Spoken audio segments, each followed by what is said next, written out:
வணக்கம் தோழர்களே. பலஸ்தீன் மீதான இனப்படுகொலை போர் துவங்கி இன்றோடு 713 நாட்கள் ஆகிறது. இந்நிலையில் காசா நகர்ப்பகுதியை நோக்கி தரைப்படைகளை மிக வேகமாக உள்ளே நகர்த்தி வருகிறது இஸ்ரேல். கிட்டத்தட்ட 3 லட்சம் மக்களை அங்கிருந்து வெளியேறுமாறு கூறியுள்ளது. ஏற்கனவே 1.5 லட்சம் மக்கள் அங்கிருந்து வெளியேறிவிட்டதாகவும் அவர்கள் தெற்கு நோக்கி சென்றிருப்பதாகவும் தகவல்கள் தெரிவிக்கின்றன. மீதம் இருக்கும் மக்கள் அங்கிருந்து நாங்கள் வெளியேற மாட்டோம் என்று மிக உறுதியோடு இருக்கிறார்கள். மிக கடுமையான இன்டென்சிஃபைவ் அட்டாக்ஸ் என்கிற ரீதியில் மிக நெருக்கமான இடங்கள் மீது போர் விமானங்கள் மூலம் குண்டுகள் வீசி வருகிறது இஸ்ரேல். அதே நேரத்தில் இன்று செப்டம்பர் 18ஆம் தேதி 2 இடங்களில் இஸ்ரேல் ராணுவம் மீது தாக்குதல் நடத்தியுள்ளது பாலஸ்தீன் தரப்பு. இதற்கான தகவல்களும் ஒரு புறம் வந்து கொண்டிருக்கிறது. நாம் ஏற்கனவே கூறியிருந்ததை போல தரை வழியாக செல்லும் போது இஸ்ரேலால் பாலஸ்தீனை சமாளிக்க முடியாது என்பதை பலமுறை நாம் கூறியிருந்தோம். அதை தற்போதும் நாம் கவனிக்க முடிகிறது. அதேபோல் பல்வேறு நிகழ்வுகள் நடந்து கொண்டிருக்கின்றன. ஒவ்வொன்றாக பேச வேண்டியுள்ளது. நம்மோடு தோழர் செந்தில் அவர்கள் இணைந்திருக்கிறார். பேசுவோம். வணக்கம் செந்தில் தோழர். வணக்கம் தோழர். தோழர், இப்போ இங்க நடந்துட்டு இருக்கிற விஷயங்கள்ல ஒரு பக்கமா பார்க்க வேண்டியது மிக முக்கியமான ஒன்னா பார்க்கறது, இந்த கடந்த 2 நாட்களுக்கு முன்பு நவநீதம் பிள்ளை அவர்கள் தலைமையிலான அந்த விசாரணை குழு வந்து ஐநாவுடைய தனிப்பட்ட விசாரணை குழு வந்து ஒரு அறிக்கை கொடுத்திருக்கு. அந்த அறிக்கையில் வந்து நடந்தது இனப்படுகொலை, இப்பவும் அந்த இனப்படுகொலை செஞ்சுக்கிட்டு தான் இருக்கிறாங்க. அது நெத்தன்யாகவும் அவருடைய சகாக்களும் சேர்ந்து திட்டமிட்டு இனப்படுகொலை செய்யறாங்க அப்படின்னு அவங்க சொல்லியிருந்தாங்க. இது பற்றிய டீட்டெயில் நான் பார்க்கும்போது ஒரு விஷயம் சொல்லப்பட்டுச்சு. என்ன அப்படின்னா, இது வந்து நாட் பைண்டிங் ஒன் அப்படின்னு சொல்றாங்க. அதாவது வந்து இது இருந்துச்சுன்னா கண்டிப்பா வந்து சட்ட ரீதியா இதை வச்சு நடவடிக்கை எடுக்கணும், ஐநா வந்து இஸ்ரேல் மேல் நடவடிக்கை எடுக்கணும் இதை வச்சு, அப்படின்ற மாதிரியான எந்த இதுவும் இல்லை அப்படின்னு ஒரு பக்கம் சொல்றாங்க. ஆனா இது வந்த பிறகு வந்து பல இடங்கள்ல இருந்து மிக முக்கியமான நபர்கள் எல்லாரும் பேச ஆரம்பிச்சிருக்கிறாங்க. மிக குறிப்பா நான் பார்த்தது என்னன்னா, ஆக்சுவலா நான் டெலிகிராம்ல அதை எழுதல, மிக குறிப்பா நான் பார்த்தது என்னன்னா, இஸ்ரேல் உள்ளேயே இருக்கக்கூடிய ஹீப்ரு திரைக்கலைஞர்கள் எல்லாம் சேர்ந்து ஒரு திரை விழா 2 நாளைக்கு நடத்திருக்காங்க. அதுல வந்து த சி அப்படின்ற பேர்ல வெஸ்ட் பேங்க் உள்ள இருக்கக்கூடிய ஒரு சிறுவன் வந்து தன் வாழ்நாளில் எப்படியோ கடலை பாத்தரணும் அப்படின்னு இயங்குறத ஒரு ஆவணப்படமா எடுத்து வெளியிட்டு இருக்காங்க. அது மிகப்பெரிய லெவல்ல உள்ள பேசு பொருளா மாறி இருக்கு. அங்க இருக்கக்கூடிய திரைக்கலைஞர்கள் வந்து மிக கடுமையா சொல்றாங்க, காசாவில் வந்து எல்லாத்தையும் கொன்னு அவங்களோட உடலுக்கு மேல அவங்க உடலுக்கு மேல வந்து எங்களுக்கு வீடு கட்டி கொடுப்போம், எங்களை வந்து வாழ வைப்போம்னு சொல்றது வந்து ரொம்ப கொஞ்சம் கூட ஏத்துக்க முடியாது. இதை நாங்கள் எக்காரணம் கொண்டு எங்களுக்கு காசா வேண்டாம், அதை நீங்க விட்டுருங்க அப்படின்னு அவங்க சொல்ல ஆரம்பிச்சிருக்காங்க. இதுக்கு இருவேறு மாதிரியான எதிர்ப்புகள்லாம் அங்க உள்ள வந்திருக்கு. இப்போ நான் கவனிக்கிறது என்ன அப்படின்னா, நாட்கள் ஆக ஆக நீங்க ஒரு 6 மாசத்துக்கு முன்னாடி ஒரு வார்த்தை சொன்னீங்க. என்னன்னா, ரஃபா உள்ள பூந்து கிட்டத்தட்ட 1 லட்சம் பேர் கொண்டு வரலாம் பயமா இருக்கு தோழர் அப்படின்னு நான் சொன்னப்போ நீங்க சொன்னீங்க, அப்படியே அதை செஞ்சாலும் அடுத்து என்ன அப்படின்ற கேள்வி இருக்கு. அப்படியே செஞ்சுட்டாலும் இஸ்ரேலும் வந்து நெதன்யாவை என்னவா பார்க்கும் அப்படின்ற ஒண்ணு இருக்கு, உலக நாடுகள் இஸ்ரேல் என்னவா பார்க்கும் அப்படின்ற ஒண்ணு இருக்கு அப்படின்னு சொன்னீங்க. இப்ப அந்த இடத்தை நோக்கி உலக நாடுகள் நகர்ந்துகிட்டு இருக்கிற மாதிரி நான் ஃபீல் பண்றேன். இப்போதைய சூழல் அங்க எப்படி இருக்குது? சர்வதேச நாடுகள் இந்த அறிக்கைக்கு பிறகு வந்து என்ன செய்ய போறாங்க அப்படி சொல்லுங்க.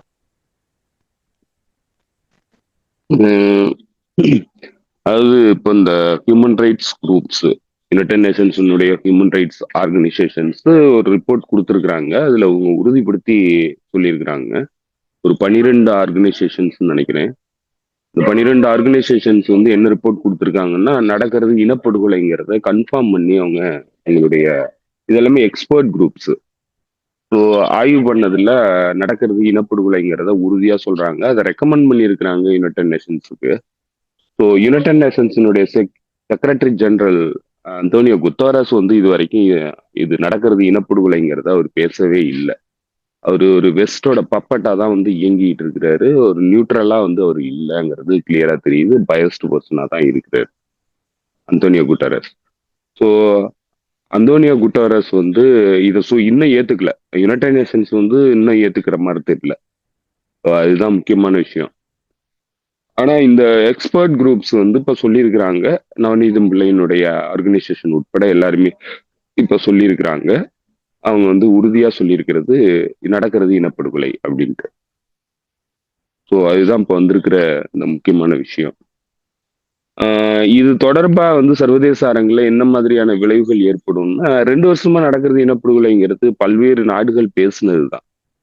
ஸோ பல நாடுகள் பேசியிருக்கு. கிட்டத்தட்ட இன்னும் சொல்லப்போனா உலகத்தினுடைய மெஜாரிட்டி பாப்புலேஷன் வந்து நடக்கிறது இனப்படுகொலைங்கிறத அக்ரி பண்ணுது, ஏத்துக்குது. அது ஸ்டாப் பண்றதுக்கான நடவடிக்கைகளை தான் வந்து மக்கள் வந்து எதிர்பார்க்குறாங்க. ஆனா எதுவும் நடக்கலைங்கிறது தான் இங்க இருக்கிற சூழல். சர்வதேச நாடுகள் என்ன பண்ணுமான்னா ஒன்றும் பண்ண போறது இல்ல. இதுவரைக்கும் பண்ணல. இனிமேலும் பண்ண போறது இல்ல. எதுவுமே வந்து ஆஹ், சர்வதேச அரங்க பொறுத்தளவுல எதுவுமே வந்து பாசிட்டிவா நடக்கிறதுக்கான வாய்ப்பு இல்லவே இல்லை.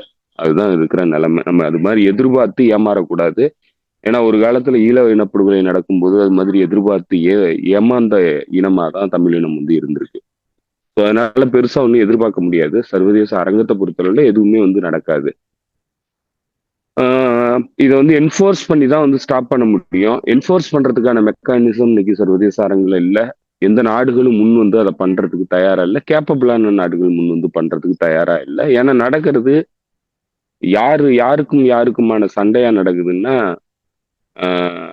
குளோபல் சவுத் நாடுகள், குறிப்பா சொன்னா ஒடுக்கப்படக்கூடிய நாடுகள், ஒடுக்கும் ஏகாதிபத்திய சக்திகள், இவங்க 2 பேருக்கும் இடையிலான சண்டையா தான் நடக்குது. அப்போ இந்த சண்டையில ஏகாதிபத்திய சக்திகளினுடைய சண்டையா தான் வந்து இந்த சண்டை நடக்குது. ஏகாதிபத்திய சக்திகளை எதிர்க்கக்கூடிய இல்ல எதிர்த்து சண்டையிடக்கூடிய அளவுக்கு இன்னும் யாரும் தயாரா இல்ல அப்படிங்கிறது தான் தெரியுது. அதுவும் குறிப்பா சொல்ல போனா அவங்களுடைய நாட்டுக்கு எதிரான சண்டையா அது வந்ததுன்னா மட்டும்தான் வந்து கையில் எடுக்கிறதுக்கு பவர்ஃபுல் நாடுகளுமே வந்து தயாரா இருக்கே தவிர ஒரு ஒரு ஹியூமனிடேரியன் கிரவுண்ட்ல இல்ல ஒரு மோரல் கிரவுண்ட்ல இந்த சர்வதேச விதிகள் பிரகாரம் ஒரு நாடு வந்து தன்னை சாக்ரிஃபைஸ் பண்ணி ஒரு போருக்கு வந்து போறதுக்கு எந்த நாடும் விருப்பம் இல்லை. அந்த மாதிரியான ஒரு ஒரு ஃப்ரேம் ஒர்க்கு சர்வதேச அரங்க பொறுத்தளவுல இல்லைங்கிறது தான் இன்னைக்கு இருக்கிற நிலைமை. ஸோ இது வந்து நம்ம சொன்ன மாதிரி இஸ்ரேலினுடைய அப்ஜெக்டிவ் இதுல ஏதாவது நிறைவேறி இருக்கா அப்படின்னா இஸ்ரேல் வந்து குறிப்பா சொன்னா நம்ம இஸ்ரேலுக்கு வந்து ஒரு முக்கியமான ஒரு கூறு என்னன்னா இஸ்ரேலுங்கிற நாடு உருவானதுக்கான முக்கிய கூறு என்னன்னாக்கா இஸ்ரேலுங்கிற நாடு எந்த பின்னணியில உருவாக்கப்பட்டிருக்கு, அதனுடைய ஃபவுண்டேஷனல் பிரின்சிபிள் என்ன அப்படின்னு நீங்க பாத்தீங்கன்னா பாதுகாப்பு இல்லாத யூத மக்களுக்கான பாதுகாப்பான புகலிடம் தான் வந்து இஸ்ரேல். அதற்காக ஒரு நாடும் இராணுவமும் தேவை அப்படிங்கிற பின்னணியில தான் அந்த நாடு உருவாக்கப்பட்டிருக்கு.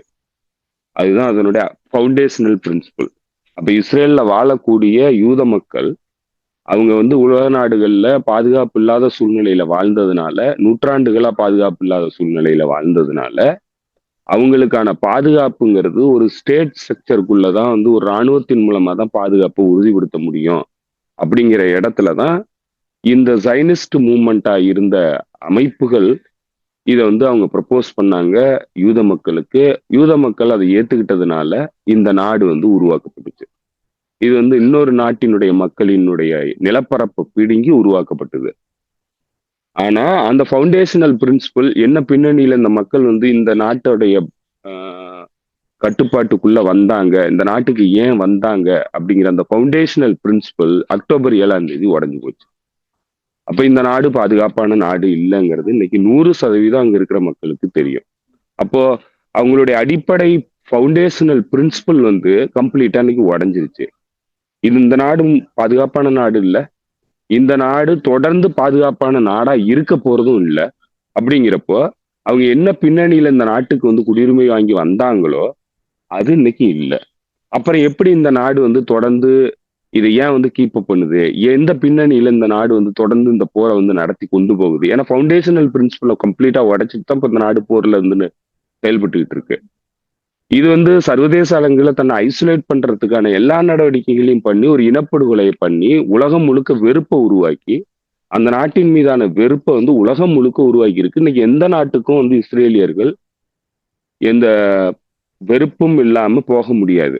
எந்த நாட்டுக்கும் வந்து வெறுப்பில்லாத நாடுன்னு சொல்லிட்டு அவங்க வந்து தைரியமா போகக்கூடிய அளவுக்கு இன்னைக்கு சூழல் இல்லை. மக்கள் அளவுல வந்து பெரிய அளவுக்கு எதிர்ப்புகள் இருக்கு. 2-3 நாட்களுக்கு முன்னாடி, ஒரு வாரத்துக்கு முன்னாடின்னு நினைக்கிறேன், ஒரு வாரத்துக்கு முன்னாடி இஸ்ரேலினுடைய பிரசிடென்ட் வந்து யூகே போயிருந்தாரு. மிகப்பெரிய அளவுக்கு போராட்டங்கள் நடந்தது.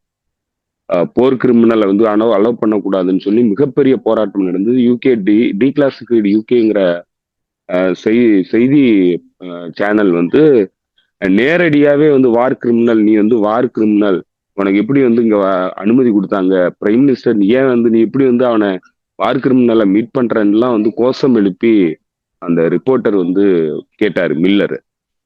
ஸோ மில்லரை பத்தி இன்னும் சொல்லணும்னா, மில்லர் வந்து கீனிமீனி சர்வீசஸ்ங்கிற டாக்குமெண்ட்ரி எடுத்தவர். ஈழத்துல வந்து பிரிட்டன் மெர்சனரிஸ் குரூப் வந்து எப்படி இனப்படுகொலை வந்து பண்ணாங்க அப்படிங்கிறத டாக்குமெண்ட் பண்ண ஒரு மிகச்சிறந்த ஜேர்னலிஸ்ட் தான் வந்து மில்லர். ஸோ அவர் வந்து இந்த கேள்வியெல்லாம் எழுப்பினாரு. மக்கள் வந்து பெரிய போராட்டம் நடத்தினாங்க. எல்லா பகுதிக்கும் இந்த நாட்டினுடைய அபிஷியல்ஸ் போக முடியாத அளவுக்கு மக்கள் மத்தியிலிருந்து எதிர்ப்பு வந்திருக்கு. அப்ப சர்வதேச அரங்க பொறுத்தளவுல இந்த நாடு தன்னை ஐசோலேட் பண்ணிக்கிடுச்சு. இந்த மக்களுக்கு சர்வதேச அரங்குல எங்கேயுமே வந்து மரியாதை கிடையாது. அப்போ ஒரு நாடா இருக்கும்போது உள்நாட்டுல அந்த நாட்டுக்கு பாதுகாப்பு கிடையாது அந்த மக்களுக்கு, வெளிநாட்டுல அந்த நாடு மக்களுக்கு மதிப்பு கிடையாது. இப்படி ஒரு நாட்டுல வந்து ஒரு மக்கள் வந்து ஏன் வாழணும் அப்படிங்கிற அந்த கேள்விதான் இந்த நாடு வந்து இது தொடர்ந்து இயங்குமா அப்படிங்கிற சந்தேகத்தையும் எழுப்புது. ஏன்னா இந்த நாட்டினுடைய மக்கள் வந்து வெளியில போக முடியாதுன்னா, அதே போல இந்த நாட்டினுடைய அதாவது இந்த நாட்டுல உள்நாட்டுல வந்து இந்த மக்களுக்கு வந்து பாதுகாப்பு இல்லைன்னா அப்ப அவங்களுடைய அடிப்படையே வந்து குலைஞ்சு போயிருச்சு. அப்ப இந்த நாடு தொடர்ந்து இயங்குறதுக்கான அடிப்படை வந்து இழந்துருச்சு அப்படிங்கிறது தான் நிலைமை. அப்ப எப்படி வந்து இந்த நாடு வந்து தொடர்ந்து வந்து இந்த போரை நடத்துது, எந்த அடிப்படையில நடத்துது, என்ன ஸ்ட்ராட்டஜிக் நோக்கம் வந்து இந்த நாட்டுக்கு இருக்கு அப்படின்னா, இந்த நாடு இம்பீரியல் ஆமா இயங்குது. இம்பீரியல் பவரோடைய ஒரு ஒரு முன்கள உறுப்பா வந்து இந்த நாடு வந்து இயங்கிட்டு இருக்கு. அப்ப அமெரிக்கன் இம்பீரியலிசம் மேற்கத்திய நாடுகளினுடைய ஐரோப்பிய நாடுகளினுடைய இம்பீரியலிசத்தினுடைய வேலையை இந்த நாடு பண்ணுது. அப்ப அந்த ஒரு பிணையை மட்டும்தான் இப்ப இந்த நாடு பண்ணிட்டு இருக்கு. நெத்தன்யாகுங்கிறவரு அந்த வேலையை பண்றதுக்கு மட்டும்தான் இப்ப இந்த போரை வந்து நடத்துறாரு. இந்த நாட்டை பாதுகாக்கிறதுக்கு இல்ல, இந்த மக்களை பாதுகாக்கிறதுக்கு இல்ல, இந்த நாட்டினுடைய எதிர்காலத்தை பாதுகாக்கிறதுக்கும் இல்ல. இது எதுவுமே கிடையாது. இந்த நாடே வந்து அடிப்படையில இருக்கணுமா இல்லையா வேண்டாமாங்கிறது இன்னொரு மோரல் கேள்வி. அது சட்டப்படி வந்து செல்லுமா செல்லாதா, இந்த நாடு இருக்கிறதுக்கான தகுதி இருக்கா அந்த நாட்டுக்கு அப்படிங்கிறதெல்லாம் வந்து இன்னொரு கேள்வி. ஆனா அதையும் கடந்து அதையும் உடைச்சிட்டு கம்ப்ளீட்டா இந்த நாடு பாதுகாப்பு இல்லாத ஒரு சூழ்நிலை கொண்டு போய் தள்ளினது மட்டும் இல்ல, இந்த நாடு தொடர்ந்து இயங்குமாங்கிறத கேள்விக்குள்ளாக்குன ஒரு மிகப்பெரிய பணியை வந்து இன்னைக்கு தொடர்ந்து பண்ணிட்டு இருக்கிறது நெத்தன்யாகுவும் அந்த கேங்கும் தான். அந்த ரெண்டு அந்த சகாக்கள், நீங்க சொன்ன அந்த சகாக்கள் இப்ப யாருக்காக இயங்குறாங்க அப்படிங்கிறது தான் இங்க இருக்கிற முக்கியமான கேள்வி. அப்ப இங்க யாருக்காக அவங்க இயங்குறாங்கன்னா அமெரிக்கன் இம்பீரியல் பவருக்காக இயங்குறாங்க. யுக்ரைன் எப்படி ரஷ்யாவுக்கு எதிரான அமெரிக்காவினுடைய பணிகளை செய்யறதுக்கான ஒரு மெர்சனரி ஃபோர்ஸா, எப்படி ப்ராக்சி ஃபோர்ஸா எப்படி யுக்ரைன் வந்து இயங்குதோ, அதே மாதிரி இந்த பகுதியினுடைய நாடுகளையும் இந்த பகுதியினுடைய மக்களையும் அச்சுறுத்துறதுக்காக அமெரிக்காவினுடைய எஜெண்டாவுக்காக இயங்குறது மட்டும்தான் இப்ப இஸ்ரேலினுடைய பணி. அதற்காக தான் அமெரிக்கா முழுக்க முழுக்க ஆயுத உதவிகளை பண்ணிக்கிட்டே இருக்கு. அப்ப அதனுடைய ஒரு கூறாதான் அது இந்த பகுதியினுடைய எல்லா நாடுகள் மீதும் தாக்குதல் நடத்துது. இந்த போரை எல்லா பக்கத்துக்கும் விரிவாக்கம் பண்ணுது. எந்த ஸ்ட்ராட்டஜிக் பெனிஃபிட்டும் கிடையாது இஸ்ரேலுக்கு, எந்த ஸ்ட்ராட்டஜிக் பெனிஃபிட்டும் கிடையாது. இந்த நாட்டினுடைய மக்கள் பாதுகாப்பா இருக்க போறது இல்ல. இந்த போரெல்லாம் வந்து எல்லா நாடுகள் மீதும் திணிக்கிறதுனால இந்த நாட்டினுடைய மக்கள் பாதுகாப்பா இருக்க போறது இல்ல. இந்த நாடு தொடர்ந்து நிலையா இருக்க போறது கிடையாது. உலகம் முழுக்க வெறுப்புணர்வு உருவாகி இருக்குது. உலகம் முழுக்க இந்த நாட்டுக்கு மரியாதை கிடையாது. இவ்வளவு சிக்கல்கள் இருந்துகிட்டோம் இந்த நாடு தொடர்ந்து விரிவாக்க நலன்ல முழுக்க முழுக்க வந்து எல்லா நாடுகள் மீதும் தாக்குதல் நடத்துறதுக்கான அடிப்படை அமெரிக்கன் இம்பீரியல் பவரை போஸ்டர் பண்றதுக்கான ஒரு களமா தான் இந்த நாடு செயல்படுது. இந்த நாட்டினுடைய தலைவர்களும் அதுக்காக மட்டும்தான் வேலை பார்க்குறாங்க. இவங்க முழுக்க முழுக்க அமெரிக்கன் இம்பீரியலிசத்தினுடைய அச்சாணியா இருந்துகிட்டு இந்த பகுதியில இயங்குறாங்க. இவங்க வந்து அமெரிக்காவினுடைய கோர முகத்தை இந்த பகுதிக்கு காட்டுறதுக்காக இருக்கக்கூடிய ஒரு நாடாதான் இந்த நாடு தொடர்ந்து இயங்குது. அப்ப இந்த பின்னணியில தான் இஸ்ரேல்ல வாழக்கூடிய மக்கள், உண்மையாவே வந்து அவங்களுடைய பாதுகாப்பு, அவங்களுடைய சந்ததிகளினுடைய பாதுகாப்புக்காக இந்த நாட்டுல குடியேறின மக்கள் அந்த நாட்டினுடைய செயல்பாடுகளை பார்த்து கேள்வி எழுப்ப வேண்டிய நிலைக்கு தள்ளப்பட்டிருக்காங்க. இது இன்னும் விரிவடைஞ்சு முழுக்க முழுக்க இந்த போர் மேபி வந்து இன்னும் எத்தனை வருஷம் நீடிக்கும்னு தெரியல. இன்னும் எத்தனை நாட்டின் மீது இந்த நாடு போர் தொடுக்கும்னு தெரியல. இதெல்லாம் ஒரு பக்கம் இருந்ததுனாலும் இந்த நாட்டு மக்கள் உள்ளுக்கு இருக்கிறவங்க தங்களுடைய நோக்கமும் தங்களுடைய எதிர்காலமும் மிகப்பெரிய கேள்விக்கு வருங்கிறப்ப கண்டிப்பா இத கேள்வி எழுப்பிதான் ஆகணும். ஏதோ ஒரு இடத்துல இந்த நாட்டை வந்து இந்த நாட்டினுடைய தலைவர்களை எதிர்த்து அவங்க கிளர்ந்து எழுந்துதான் ஆகணும். அப்பதான் அட்லீஸ்ட் அவங்க வந்து அவங்கள காப்பாத்திக்க முடியும். அது மட்டும் இல்ல, உலகத்தில் வாழக்கூடிய யூத மக்களை காப்பாத்தணும்னா இந்த நாட்டுல இருக்கக்கூடியவங்க இந்த மாதிரியான இம்பீரியல் பவரினுடைய ஏஜெண்டா செயல்படக்கூடிய இந்த நாட்டினுடைய தலைவர்களை வந்து எதிர்த்து கிளர்ந்தெழுந்தா மட்டும்தான் இந்த நாட்டையும் காப்பாத்திக்க முடியும், உலகம் முழுக்க இருக்கிற யூதர்களையும் காப்பாத்திக்க முடியும். ஸோ அந்த மாதிரியான ஒரு ஒரு ஹிஸ்டாரிக்கல் டைம் பீரியட்ல இந்த நாட்டின் மக்கள் இருக்கிறாங்க. அதனுடைய கூறுகள் வந்து சிறு சிறு இடங்கள்ல வெளிப்படுது. ஆனா ஒட்டுமொத்தமா இந்த சொசைட்டி இன்டாக்ட்ரினேட் பண்ணியிருக்கிறாங்க. படிப்பை வந்து கல்வியை வந்து ஆரம்ப கட்டத்துல இருந்து இந்த மாதிரியான சுப்ரீமசி தியரியை வந்து கற்பிச்சு அந்த மக்களை வந்து முழுக்க முழுக்க முட்டாளா கொண்டு வந்திருக்கிறாங்க. இதுக்கு தகுதிப்படுத்தி அதாவது இதுக்கு அடாப்ட் ஆகிற மாதிரியான ஒரு மக்கள்ல வந்து உருவாக்கி வச்சிருக்கிறாங்க. அந்த பின்னணியில இந்த மக்கள் அடிமுட்டாளா இந்த நாடு இவன்ற எல்லா செயல்களையும் ஏத்துக்கிற இடத்துல இருக்கிறாங்க. இந்த பகுதியில் இருக்கக்கூடிய மக்கள், அரபு மக்கள், இஸ்லாமியர்கள், கிறிஸ்துவர்கள், இந்த பல்வேறு மத பிரிவுகளை சார்ந்தவர்களை எல்லாத்தையுமே வெறுப்புணர்வோட தான் பாக்குறாங்க. ஏன்னா சுப்ரீமசி வந்து தலைக்கு ஏறி கிடக்கு. நான் வந்து எல்லாரை விட உயர்ந்தவங்கிறது வந்து தலைக்கு ஏறி கிடக்கு. ஸோ எல்லாரையும் வந்து எதிரியா பாக்குறாங்க, எல்லாரையும் வெறுப்புணர்வோட பாக்குறாங்க. அதுதான் இந்த நாட்டினுடைய அழிவுக்கு அடிப்படையா இருக்குது. ஸோ இப்ப இது எல்லாமே எந்த பின்னணியில நடக்குதுன்னா, இந்த மக்களே ஒட்டுமொத்தமா வந்து பாசிஸ்டா மாத்திருக்காங்க. இந்த மக்களையே வந்து நாசி மாதிரி வந்து மாத்திருக்கிறாங்க. அந்த மாதிரியான ஒரு மைண்ட் செட்டுக்குள்ள இந்த மக்களை முழுக்க முழுக்க கொண்டு வந்து நிறுத்தி இருக்கிறாங்க. ஸோ இந்த மக்களும் வந்து அதுக்கு அடாப்ட் ஆகுறாங்க. அதனால இந்த மக்களையும் சரி, யூத இனத்தையும் சரி பாதுகாக்கிறதுக்கான சூழ்நிலை இந்த மக்கள்கிட்ட இந்த கெப்பாசிட்டியே கிடையாது. அதனால இந்த போரை தடுத்து நிறுத்துறதுக்கான கெப்பாசிட்டியும் அவங்கள்ட்ட கிடையாது. கிளர்ந்து எழுதுவது மட்டும்தான் வழி. அதுவும் ஆயுத ரீதியான கிளர்ச்சி மட்டும்தான் வந்து வழி. அதை பண்றதுக்கு இந்த மக்கள்ல ஒரு வலுவான ஒரு வலுவான குழுவோ இல்ல அந்த கேதரிங்கோ வந்து நடக்கல. ஸோ அதனால ஸ்டாப் பண்றதுக்கான வழிமுறையும் இருக்கிற மாதிரி தெரியல. சர்வதேச அளவுல வெளிநாடுகள்ல வரக்கூடிய யூதர்கள் அந்த மாதிரியான ஒரு முயற்சியை எடுத்தா மட்டும்தான் இப்ப காப்பாற்ற முடியுங்கிற ஒரு சூழல் இருக்கு. இந்த மக்களை காப்பாற்ற முடியுங்கிற சூழல் இருக்கு யூதர்களை. ஸோ ஒரு சில இந்த மாதிரியான கிரியேட்டிவ் ஆர்டிஸ்ட் இவனுங்கெல்லாம் வந்து இப்ப 2 வருஷம் வரைக்கும் எதுவுமே பேசல. இப்ப ஏதோ பேசுறாங்க. இதை வந்து நம்ம உண்மையாவே வந்து அவங்களால பொறுத்துக்க முடியாம, தாங்க முடியாம வந்து இதுக்கு மேலேயும் வந்து நம்ம பொறுமை காக்க கூடாதுங்கிறதுக்காக இதெல்லாம் பண்றாங்கல்ல.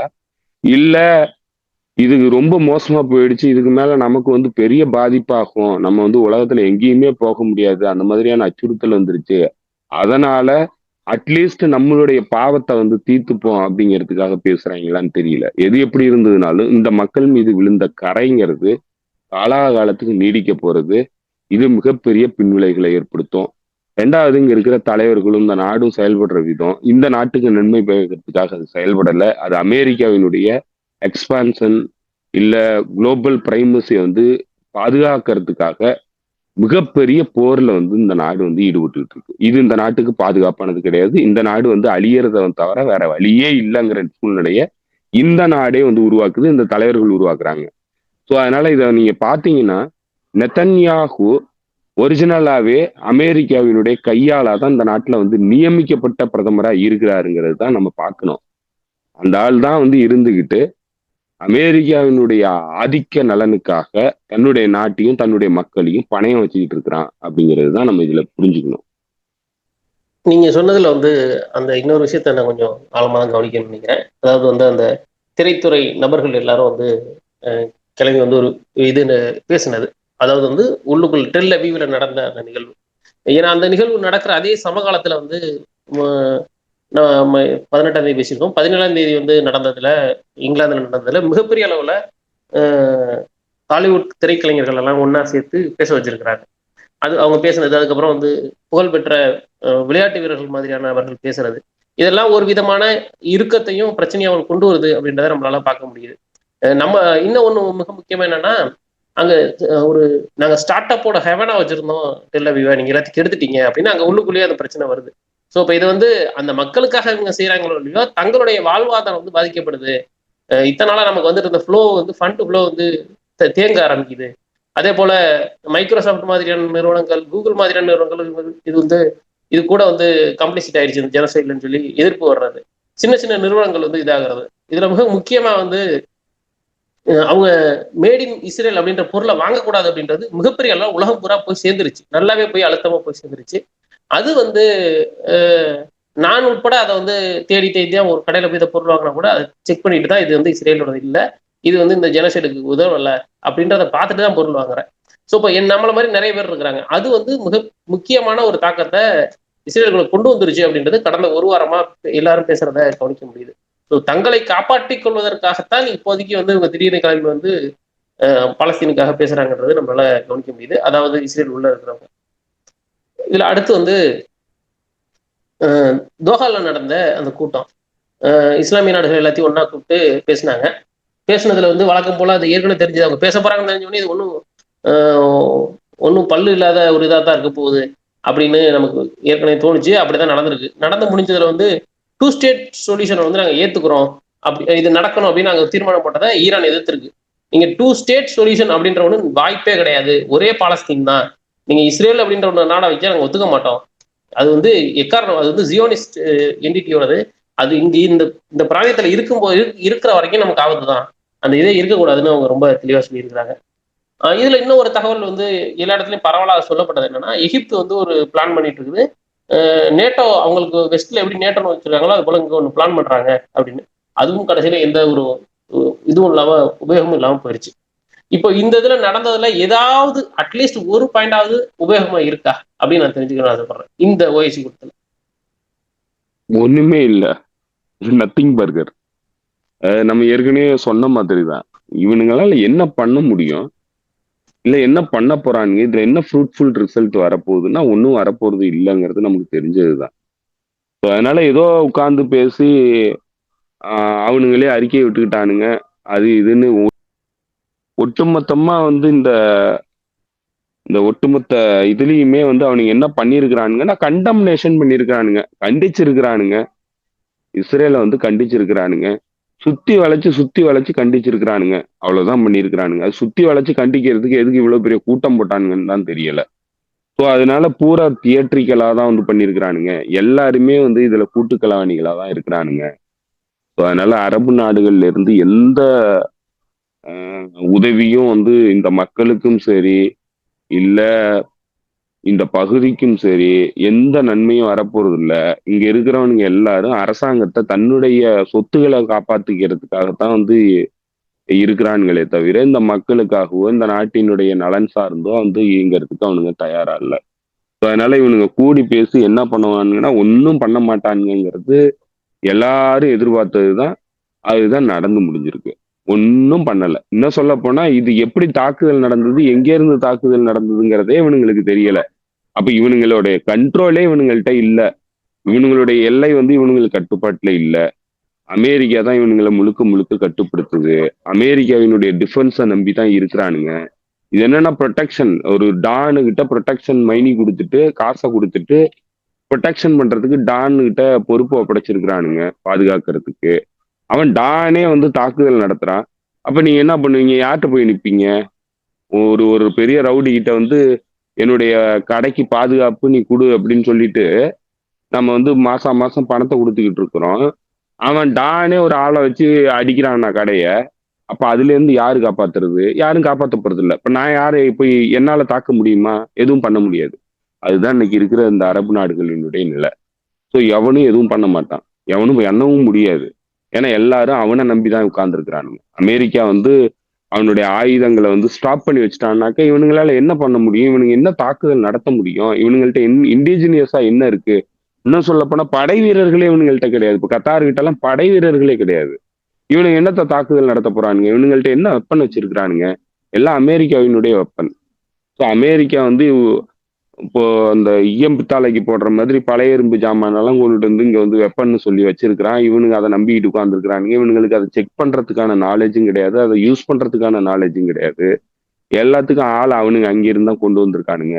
இவனுங்க நாட்டுல இவனுங்க வேலை செய்யறதுக்கே ஆள் இல்ல. எல்லாம் வெளியில இருந்து வந்து வேலை செய்யறானுங்க. ராணுவத்துக்கும் இவனுங்க வெளியில இருந்து கூட்டு வந்தா மட்டும்தான் உண்டு. காசு வச்சிருக்கிறானுங்க. அதை தவிர இவனுங்கள்ட்ட வேற எதுவுமே கிடையாது. ஸோ அதனால இவனுங்களால எதுவும் பண்ண முடியாது. இப்ப எகிப்து இருக்கா, எகிப்து வந்து ஒரு பலமான நாடு, செயல்படலாம். ஆனா அதுல இருக்கிற லீடரோ இல்ல அந்த நாட்டு வந்து அந்த நாட்டினுடைய ராணுவமோ இப்ப அதை பண்றதுக்கு தயாரா இல்ல. அவனுங்க பண்ணவும் போறது இல்ல. ஸோ ஏன்னா அவனுங்க வந்து ஏற்கனவே பொருளாதார சிக்கல்கள்ல இருக்கானுங்க. அமெரிக்காவுக்கு பயந்துகிட்டு இருக்கானுங்க. அந்த தலைவர்ல இருந்து எல்லாருமே பயந்துகிட்டு இருக்கானுங்க. அதனால வந்து என்ன சொல்ல போனா ஆக்சஸ் ஆஃப் ரெசிஸ்டன்ஸ் கூட இணைந்து இயங்குறதுக்கு அவனுங்க தயாரா இல்ல. எதிர்ப்பா தான் பாக்குறானுங்க. ஸோ அதனால எதுவும் பண்ண போறது இல்லை. இவனுங்க எல்லாம் எதுவுமே பண்ண மாட்டானுங்க. இவனுங்க போடுற நாடகம் எல்லாமே ஆக்சஸ் ஆஃப் ரெசிஸ்டன்ஸ் இயங்குதுங்கிற அந்த மக்கள் மத்தியில இருக்கக்கூடிய அந்த அந்த ஒரு பேரை தாங்களும் இயங்குறோம்னு சொல்லிட்டு இவனுங்களும் கொஞ்சம் எடுத்துக்கணுங்கிறத மட்டும்தான் வந்து இவனுங்க பிரதானமா வச்சிருக்கானுங்களே தவிர மற்றபடி வந்து செயல்பாட்டு ரீதியா இவனுங்க எதுவுமே பண்ண போறது இல்லை, பண்ணவும் முடியாது, பண்றதுக்கான வாய்ப்பும் கிடையாது. இந்த இந்த மீட்டிங் நடந்து முடிஞ்ச மறுநாள் வந்து பாகிஸ்தானுடைய பிரதமரும் சவுதியினுடைய இளவரசர் சல்மானும் சந்திச்சிருக்காங்க.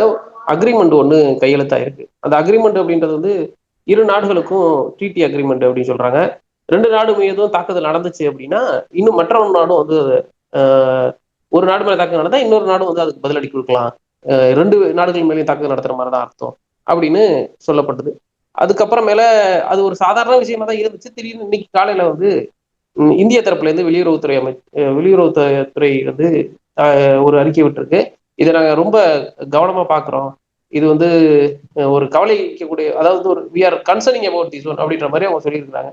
ஏன் இதை அப்படி சொன்னாங்க? இது ஒரு சாதாரணமா விட்டுட்டு போலாமே, இதை ஏன் மெனக்கிட்டு இந்தியா வந்து இது பண்ணுது அப்படின்ற ஒரு கேள்வி இருக்கு. இன்னொரு பக்கம் வந்து ரெண்டு விதமா சொல்லப்படுது. என்னன்னா, ஏன் சவுதி அரேபியா வந்து பாகிஸ்தானை கூப்பிட்டு பேசிச்சு, ஒப்பந்தம் போட்டுச்சு அப்படின்னா, ஒரு நியூக்ளியர் கண்ட்ரி வேணும் நமக்கு கூட அப்படின்னு சொல்லி. ஏன்னா கத்தார் மேல தாக்குதல் நடத்தின பிறகு இஸ்ரேலுக்கு வந்து ஒரு பக்கம் கண்ட்ரோல் ஒரு சிக்னல் கொடுக்கறது, நான் என்கிட்டயே வந்து ஒரு நியூக்ளியர் பர்சன் இருக்கிறாப்ல அப்படின்னு. இன்னொரு பக்கம் வந்து தேவைப்பட்டுச்சுன்னா ஏமனை வந்து டீல் பண்றதுக்கு பாகிஸ்தான் யூஸ் ஆகும் அப்படின்லாம் சொல்றாங்க. இது ஆக்சுவலா என்ன நடந்திருக்கு? இதனால அடுத்து என்ன நகரும்னு நினைக்கிறீங்க இந்த ஒரு குறிப்பிட்ட விஷயத்த? சவுதி அரேபியாவை இப்ப யாரு தாக்குறதுக்கு இருக்கிறா அப்படின்னா யாரும் தாக்க போறது இல்லை. ஏன்னா ஏதாவது பண்ணாதானே தாக்குறதுக்கு. பாலஸ்தீனியர்களுக்காக ஏதாவது துரும்பு கிள்ளி போட்டாதானே ஒண்ணு தாக்குவானுங்க. உன்னைய தாக்க போறது இல்லை. அப்படியே தாக்குனாலும் அது தியேட்ரிக்கலான தாக்குதலா தான் இருக்கு. இப்ப கத்தார் மீது நடந்த தாக்குதல் மாதிரி. கத்தார் மீதும் வந்து ஹமாஸ் அலுவலகத்தின் மீது தான் தாக்குதல் நடத்தப்பட்டதே தவிர கத்தாரினுடைய நேஷனல் இன்ட்ரெஸ்ட்ல எந்த தாக்குதலும் நடக்கல. ஸோ இந்த மாதிரியான ஒரு சிம்பாலிக் தாக்குதல் மட்டும்தான் வந்து இஸ்ரேல் பண்ண போது. இஸ்ரேல் யாரை வந்து எதிரியா பாக்குதுன்னா யாரெல்லாம் வந்து அவங்களுக்கு எதிராக இயங்குறதுக்கு தயாரா இருக்கிறாங்களோ அவங்களதான் வந்து எதிரியா பாக்குது. ஆக்சஸ் ஆஃப் ரெசிஸ்டன்ஸ் அளிக்குது. மற்ற யாரு மீதும் வந்து அவங்க பெருசா வந்து ஏன்னா எல்லாரும் அமெரிக்காவினுடைய பப்பட்டுகளா இருக்கிறானுங்க. ஸோ அதனால அவனுங்க அமெரிக்கா சொன்னோம்னா அவனுங்க எல்லாமே செஞ்சு கொடுத்துருவானுங்க. அப்புறம் எதுக்கு அவனுங்களை தாக்குதல் நடத்தணும் அப்படிங்கிற இடத்துலதான் வந்து இஸ்ரேல் வந்து பார்க்குது. இது கம்ப்ளீட்டா வந்து ஒரு, அதாவது ஹமாஸ் லீடர்ஷிப்பை அழிக்கணுங்கிறது தான் பிரதான நோக்கமே தவிர கத்தார் மீது தாக்குதல் நடத்தணுங்கிறது பிரதான நோக்கம் இல்லை. ஹமாஸ் லீடர்ஷிப்பை அழிக்கணும். இப்ப அது கத்தார்ல இருந்தா தாக்குதல் நடத்திட்டு நம்ம சமாதானம் பண்ணிக்கலாம் கத்தாரை அப்படிங்கிற பின்னணியில தான் வந்து இப்ப தாக்குதல் நடந்தது. ஸோ இது மாதிரி தான் வந்து தாக்குதல் நடத்தணும். அப்ப சவுதி அரேபியா எந்த ஹமாஸ் லீடரையும் ஹோஸ்ட் பண்ணல, இல்ல வேற எந்த ரெசிஸ்டன்ஸ் அமைப்பையும் வந்து ஹோஸ்ட் பண்ணல. ஸோ சவுதி அரேபியா மீது தாக்குதல் நடத்துறதுக்கான வாய்ப்பு மிக மிக குறைவு. என்னன்னா இந்த அமெரிக்கன் இம்பீரியல் பவரை வந்து இந்த பகுதிக்கு வந்து காமிக்கணும், அமெரிக்காவினுடைய பவரை வந்து அச்சுறுத்தலா வந்து காமிக்கணுங்கிறதுக்காக தான் வந்து தாக்குதல் நடத்துறானுங்க. அப்ப அது சவுதி அரேபியா மீதும் அந்த மாதிரியான ஒரு தாக்குதல் நடத்தலாம். நீ கம்முன்னு நீ என்னை எதிர்க்கணும்னு நினைக்காத அப்படிங்கிற இடத்துல வந்து சவுதி அரேபியா மீது தாக்குதல் நடத்தப்படலாம். அதுக்கு எதிராக பாகிஸ்தான் போகுமானா போகாது. ஒருவேளை இஸ்ரேல் தாக்குது சவுதி அரேபியாவைன்னா பாகிஸ்தான் போகுமானா போகாது. எதுக்காக போகணும்? போகிறதுக்கு வாய்ப்பு கிடையாது. ஏன்னா இஸ்ரேல்ட்டையும் அணுகுண்டு இருக்கு. இப்போ பாகிஸ்தான் அணுகுண்டு இருக்குன்னா இஸ்ரேல்ட்டையும் அணுகுண்டு இருக்கு. இப்போ பாகிஸ்தான் எதுக்காக போகுதுன்னா, பாகிஸ்தான் ராணுவம், அதுவும் குறிப்பா உளவு பிரிவு, அமெரிக்கன் ஆக்சஸ்குள்ள இருந்துகிட்டு, அமெரிக்கன் இம்பீரியல் ஆர்டருக்குள்ள இருந்துகிட்டு, கிட்டத்தட்ட அதனுடைய நிர்மாணத்திலிருந்து அமெரிக்கன் அலைஸ், அதாவது அமெரிக்கன் ஆக்சஸ்குள்ளதான் பாகிஸ்தான் இயங்கிட்டு இருக்கு. அதுலயும் குறிப்பா பாகிஸ்தானுடைய இன்டெலிஜென்ஸ் அமைப்பு, உளவுத்துறை நேரடியா சவுதி உளவுத்துறை கூட நெருக்கமான உறவுல இருக்கக்கூடியது. பாகிஸ்தானை கட்டுப்படுத்துறது சிவிலியன் அரசாங்கம் கிடையாது, ராணுவம் தான். ராணுவ தலைமை தான் கட்டுப்படுத்துது. அது காலாகாலமா எல்லாருக்கும் எக்ஸ்போஸ் ஆன விஷயம்தான். ஒரு காலத்திலயும் சிவிலியன் தலைமை அந்த நாட்டை கட்டுப்படுத்தினது இல்லை. ஸோ அதனால இப்போ ராணுவத்துக்கும், பாகிஸ்தான் ராணுவத்துக்கும், சவுதி ராணுவ பிரிவுக்கும் இல்ல சவுதி கிங்டமுக்கும் நெருங்கிய உறவு இருக்கு. அது கிட்டத்தட்ட இப்போ ஒரு 80 ஆண்டுகளுக்கு மேல அந்த நெருங்கிய உறவுங்கிறது இருக்கு. எந்த பின்னணி இல்லைன்னா இந்த சலாஃபிஸ்ட் ஐடியாலஜில இருந்து வர்ற பின்னணியில தான். ஏன்னா சலாஃபி தீவிரவாதிகளையும் வகாபி தீவிரவாதிகளையும் பாகிஸ்தான் தான் ஆப்கானிஸ்தானுக்குள்ள கொண்டு போய் ட்ரைனிங் கொடுத்து இறக்குனது. இன்னும் சொல்ல போனா பல மதரசாக்கள் பாகிஸ்தான்ல இருந்து அந்த வகாபிசத்தை டீச் பண்ண ஆரம்பிச்சாங்க இந்த இஸ்லாமிய மக்களுக்கு. அதுக்கு முன்னாடி பாகிஸ்தான்ல இருந்தவங்க இல்ல இந்தியாவில இருந்தவங்க எல்லாருமே சூஃபி தான். வகாபிச சிந்தனை எல்லாம் கிடையாது. அந்த மாதிரியான ஒரு, இன்னும் சொல்ல போனா இஸ்லாமிய மதமே ஒரு நல்ல அமைதியான மதம் தான். அத ஒரு கோரமான மதமா சித்தரிக்கிறதுக்காக உருவாக்கப்பட்டு பூஸ்ட் பண்ணதுதான் அந்த வகாபிசம். அதனால உருவாக்கப்பட்ட தீவிரவாதம், குண்டுவெடிப்பு, இதெல்லாம் அச்சுறுத்துறதுக்காக உருவாக்கி இஸ்லாமிய மதமே ஒரு ஒரு பயங்கரமான மதம், ஒரு பயங்கர கோர மதம் அப்படிங்கிற அளவுக்கு கட்டமைக்கிறதுக்கு உதவி பண்ணதுல பிரதானமான பங்காற்றியது சவுதி அரேபியாவும் பாகிஸ்தானும் தான். ஸோ இப்போ அவனுங்க 2 பேரும் ஒரு மிலிட்டரி ட்ரீட்டி போட்டிருக்கானுங்க. ஒரு நாட்டை தாக்குனா இன்னொரு நாட்டுக்கு நாங்க உதவி பண்ணுவோம்னு சொல்லி வந்திருக்காங்க. இப்ப இவனுங்க யாருக்காக வரானுங்க அப்படின்னா 2 காரணம். ஒண்ணு, பாகிஸ்தானுக்கும் இந்தியாவுக்கும் இருக்கிற பிரச்சனை. பாகிஸ்தானுக்கும் இந்தியாவுக்கும் சமீபத்துல கூட போர் மூடுறதுக்கான வாய்ப்பு இருந்தது. ஸோ அந்த மாதிரி உருவானுச்சுன்னா சவுதி அரேபியாவுக்கும் இந்தியாவுக்கும் இருக்கிற அந்த ட்ரேட் உறவு, குறிப்பா ஆயில் வர்த்தக உறவை கட் பண்றதுக்காக தான் பாகிஸ்தான் சவுதி அரேபியா கூட இந்த உடன்பாட்டை ஏற்படுத்தி இருக்கிறான். ஏன்னா இந்தியா அவனுங்களுக்கு ட்ரேட் உறவுல இருந்து, குறிப்பா மிடில் ஈஸ்ட்ல இருக்கக்கூடிய அந்த எண்ணெய் இன்னைக்கு இந்தியாவினுடைய பொருளாதாரத்துக்கு மிக முக்கியமானதா இருக்கு. ஸோ அதனால அதை தடுக்கணுங்கிறதுக்காக பாகிஸ்தான் அவன் கூட ஒப்பந்தம் போட்டிருக்கான். இன்னொரு பக்கம் சவுதி அரேபியாவுக்கு என்னன்னா யமன்கிட்ட இருந்து அச்சுறுத்தல் இருக்கு, யமன் அன்சாருல்லா அமைப்பு கிட்ட இருந்து அச்சுறுத்தல் இருக்கு. ஸோ அந்த அச்சுறுத்தலை சமாளிக்கிறதுக்காக பாகிஸ்தான் கூட அவன் உடன்பாடு போடுறான். இன்னொரு அச்சுறுத்தல் யார்கிட்ட இருந்து வர்றதுக்கான வாய்ப்பு இருக்குன்னா, எப்ப வேணாலும் வரலாம். மேபி இப்ப வர்றதுக்கு வாய்ப்பு இல்லை, பின்னால வர்றதுக்கு வாய்ப்பு இருக்கு. ஈரான்கிட்ட இருந்து சவுதி அரேபியாவுக்கு அச்சுறுத்தல் வர்றதுக்கு வாய்ப்பு இருக்கு. ஸோ அப்ப ஈரானுக்கு எதிராக பாகிஸ்தானை நிறுத்துறது தான் பிரதானமான நோக்கமா இருக்கும். இது இவனுங்களுக்குள்ள இருக்கிற இந்த இந்த என்ன சொல்றது, காய் நகர்த்தல் என்னன்னா நடக்கும், யாரு யாருக்கு உதவி வர்றது அப்படிங்கிறதுல இவனுங்களுக்குள்ள ஏற்பட்டிருக்கிற உடன்பாடு. இதுக்கு பின்னணியில் அமெரிக்காவினுடைய நலன் சார்ந்து என்ன இருக்கு அப்படின்னு பாத்தீங்கன்னா, இவனுங்க 2 பேருமே அமெரிக்கா என்ன சொன்னாலும் கேட்கக்கூடிய நபர்கள் தான். ஸோ அமெரிக்காவுக்காக தான் இந்த அலைன்ஸையை உருவாக்கி வச்சிருக்கிறானுங்க. ஸோ அதனால அமெரிக்காவினுடைய விஷுக்கு எதிராக இவனுங்க 2 பேருமே இயங்க போறவனுங்க கிடையாது. அமெரிக்காவினுடைய விஷுக்கு எதிராக இந்த அலைன்ஸும் அவனுங்க உருவாக்க போறது இல்லை. அப்ப அமெரிக்காவினுடைய உத்தரவின் பேர்லயோ இல்ல அமெரிக்காவினுடைய அனுமதிகளோட தான் இந்த உடன்பாட்டை அவனுங்க ஏற்படுத்தி இருக்கிறாங்க. ஸோ அதனால இது எல்லா வகையிலையும் இந்த பகுதிக்கும் பலனளிக்க போறது இல்லை, இந்த மக்களுக்கும் பலனளிக்க போறது இல்லை. இன்னும் சொல்ல போனா இந்த மக்களுக்கு ஆபத்தை விளைவிக்கக்கூடிய உடன்பாடா தான் இந்த உடன்பாடு இருக்கு. ஏன்னா இப்ப இவ்வளவு காலம் அணு ஆயுத நாடா இருக்கிறானுங்க பாகிஸ்தானு. இன்னும் சொல்ல போனா அவனுங்களுடைய மிசைல்ஸ் 2500 கிலோமீட்டர் இல்ல 4000 கிலோமீட்டர் வரைக்கும் போய் தாக்கக்கூடிய வல்லமை இருக்கு. அதுவும் அணு ஆயுதம் சுமந்து தாக்கக்கூடிய வல்லமை இருக்குது. பாலஸ்தீனியர்களுக்காக என்ன துரும்ப கிள்ளி போட்டானுங்க பாகிஸ்தான்? ஒண்ணுமே பண்ணல. இல்ல அக்சஸ் ஆஃப் ரெசிஸ்டன்ஸ். ஈரான் மீது தாக்குதல் நடத்தப்பட்டுச்சு, அப்ப என்ன பண்ணானுங்க? எதுவுமே பண்ணல. இவனுங்க எதுவுமே பண்ண மாட்டானுங்க. ஆப்கானிஸ்தான்ல அவ்வளவு பெரிய போர் நடந்தது, அதுக்கே இவனுங்க தான் வந்து உதவி பண்ணிட்டு இருந்தானுங்க. அதனால இவனுங்க ஒரு காலமும் இப்ப இஸ்லாமியர்களுக்காக எந்த உதவியும் பண்ண போறது இல்ல. அப்படி வந்து யாராவது எதிர்பார்த்துக்கிட்டு இருந்தா, என்ன சொல்ல போனா இந்த இந்த ரெசிஸ்டன்ஸ் அமைப்புகளுக்கு ஆதரவா இருக்கக்கூடிய பல நபர்கள் மத்திய கிழக்கு பொறுத்தளவுல, இல்ல வெஸ்ட் ஏசியாவை பொறுத்தளவுல, மேற்காசியாவை பொறுத்தளவுல பல நபர்கள் சமீபத்துல பாகிஸ்தானை தூக்கி வச்சுக்கிட்டு பேசிட்டு இருக்கிறாங்க. பாகிஸ்தான் வந்து ஏதோ பயங்கரமா வந்து இந்த மக்களுக்கு ஆதரவா நிக்குது, இஸ்லாமிய நாடுல அணு ஆயுதம் இருக்கக்கூடிய ஒரே நாடு பாகிஸ்தான் அப்படின்லாம் வந்து பெருமையா பீத்திக்கிட்டு இருக்காங்க. இவங்களுக்கு பாகிஸ்தானை பத்தி இன்னும் புரியல. பாகிஸ்தான் வந்து எப்பவுமே அமெரிக்காவை விட்டு விலகுனதே கிடையாது. அமெரிக்காவுக்கிட்ட பேரம் பேசுறதுக்கு தான் அவனுங்க மற்றவங்கள்ட்ட பேசுவானுங்க, மற்றவனுங்க கூட உறவாடுவானுங்க. அதான் அவனுங்களுடைய நிலைமை. சிவிலியன் அரசாங்கம்ங்கிறது நீங்க என்ன சொல்ல போனா, இப்ப சமீபத்துல வந்து கடந்த ஒரு 10 வருஷத்துல பாகிஸ்தான் எக்கனாமி வந்து பெரிய அளவுக்கு வீழ்ச்சியை சந்திச்சிருச்சு. பெரிய வந்து ஒரு ரம் ஸ்டேட்டா தான் இருக்கு பாகிஸ்தான். பாகிஸ்தான் வந்து நிரந்தரமா இருக்குமா? ஏன்னா அணு ஆயுதம் தான் அதை பாதுகாத்துக்கிட்டு இருக்கு, எக்ஸ்டர்னல் த்ரெட்ல இருந்து. இன்டர்னல் த்ரெட்ல இருந்து பாதுகாக்கிறதுக்கு எதுவுமே கிடையாது, யாராலையும் பாதுகாக்க முடியாது. இன்டர்னல் த்ரெட்ல இருக்கு பாகிஸ்தான். என்னன்னா பாகிஸ்தான்ல வந்து அது அதாவது பாகிஸ்தான்ங்கிறது பூர்வீகமா இந்த மக்களுக்கு சொந்தமானதா இருந்ததில்லை. இங்க பல்வேறு பகுதிகளில் இருந்து வந்த மக்களா தான் வந்து பெரும்பாலான மக்கள் இருக்கிறாங்க. இப்ப அங்கேயும் வந்து பலுச்சிஸ்தானுக்கான தனிநாடு கேட்டு போராட்டம் வந்து நடக்குது. ஆனா மற்ற பகுதியில அந்த மாதிரியான பிரிவினை கோரிக்கைக்கான போராட்டங்கள் வந்து பெருசா கிடையாது. ஏன்னா லேண்டு கூட பெரிய அட்டாச்மெண்ட் கிடையாது பாகிஸ்தானியர்களுக்கு. ஏன்னா எல்லாம் வந்து குடியேறினவங்க தான். ஸோ அதனால இந்த பிரிவினை கோரிக்கையோ இல்ல ஹிஸ்டாரிக்கலா வந்து எங்களுக்கு இந்த பகுதி இங்க மக்கள் வந்து இவங்க அப்படிங்கிற ஒரு கோரிக்கையோ வந்து அங்க கிடையாது. அதனால அந்த இன்டர்னல் எரப்ஷன் வந்து வராம இருக்கு.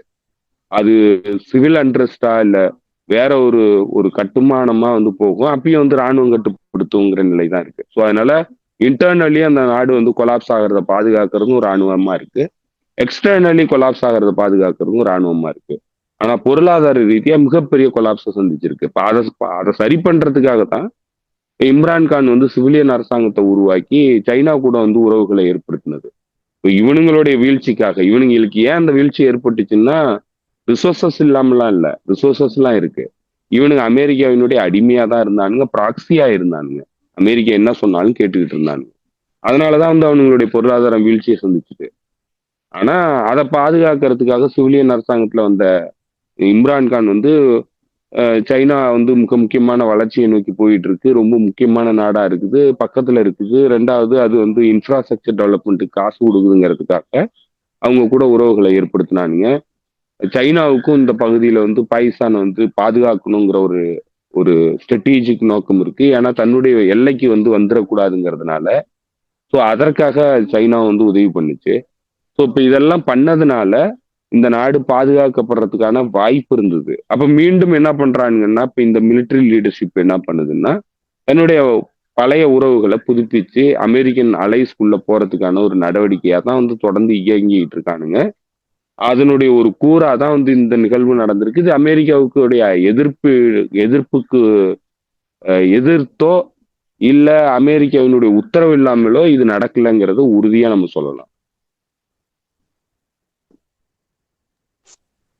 புரியுது தோழர். இது அடுத்து ஏன்னா பெருமன 2 அரசு தலைமைகள் தான் கையெழுத்து போட்டிருக்கு. இது வந்து மக்களுக்கு இன்க்ளூடிங் இந்தியாவில் இருக்க மக்களுக்காக இருக்கட்டும், பாகிஸ்தான்ல இருக்க மக்களா இருக்கட்டும், சண்டை போர் வந்துச்சுன்னா சவுதி அரேபியாவில் இருக்கக்கூடிய மக்களா இருக்கட்டும், எல்லாருக்குமே இது ஆபத்து தான். அப்படியான ஒரு இடத்துக்கு தான் அவங்க நவுந்திருக்கிறாங்க.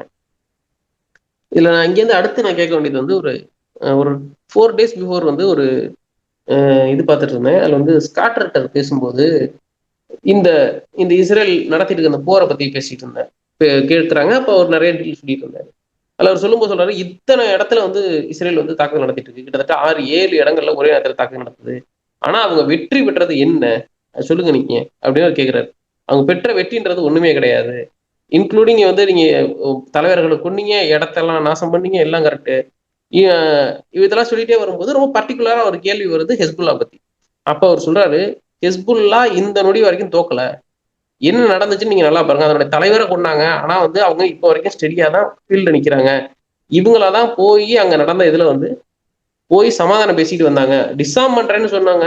ஆனாலும் அவங்களால முடியல அப்படின்னு ரொம்ப அழுத்தமா பேசிக்கிட்டு இருந்தாரு. இன்னைக்கு ஒரு அதுக்கு ஒட்டி ஒரு தகவல் வந்துச்சு. என்ன வந்திருக்கு அப்படின்னா, அமெரிக்கா என்ன ஃபீல் பண்ணுது அப்படின்னா, கத்தாரையும் சவுதி அரேபியும் ஃபண்ட் பண்ண வச்சு ஒரு 3000 பேரை தயார் பண்ணி தெற்கு லெபனானுக்கு அனுப்பணும் அப்படின்றாங்க.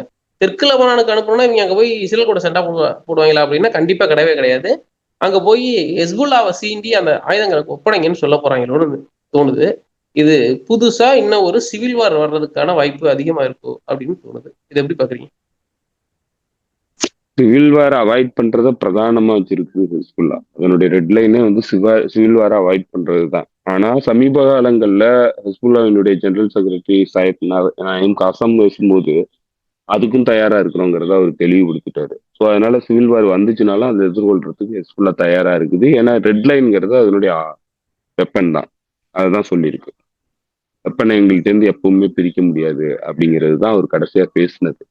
ஸோ அதனால சிவில் வாரே நடந்ததுனாலும் வெப்பனை வந்து இவங்களால வாங்க முடியாது.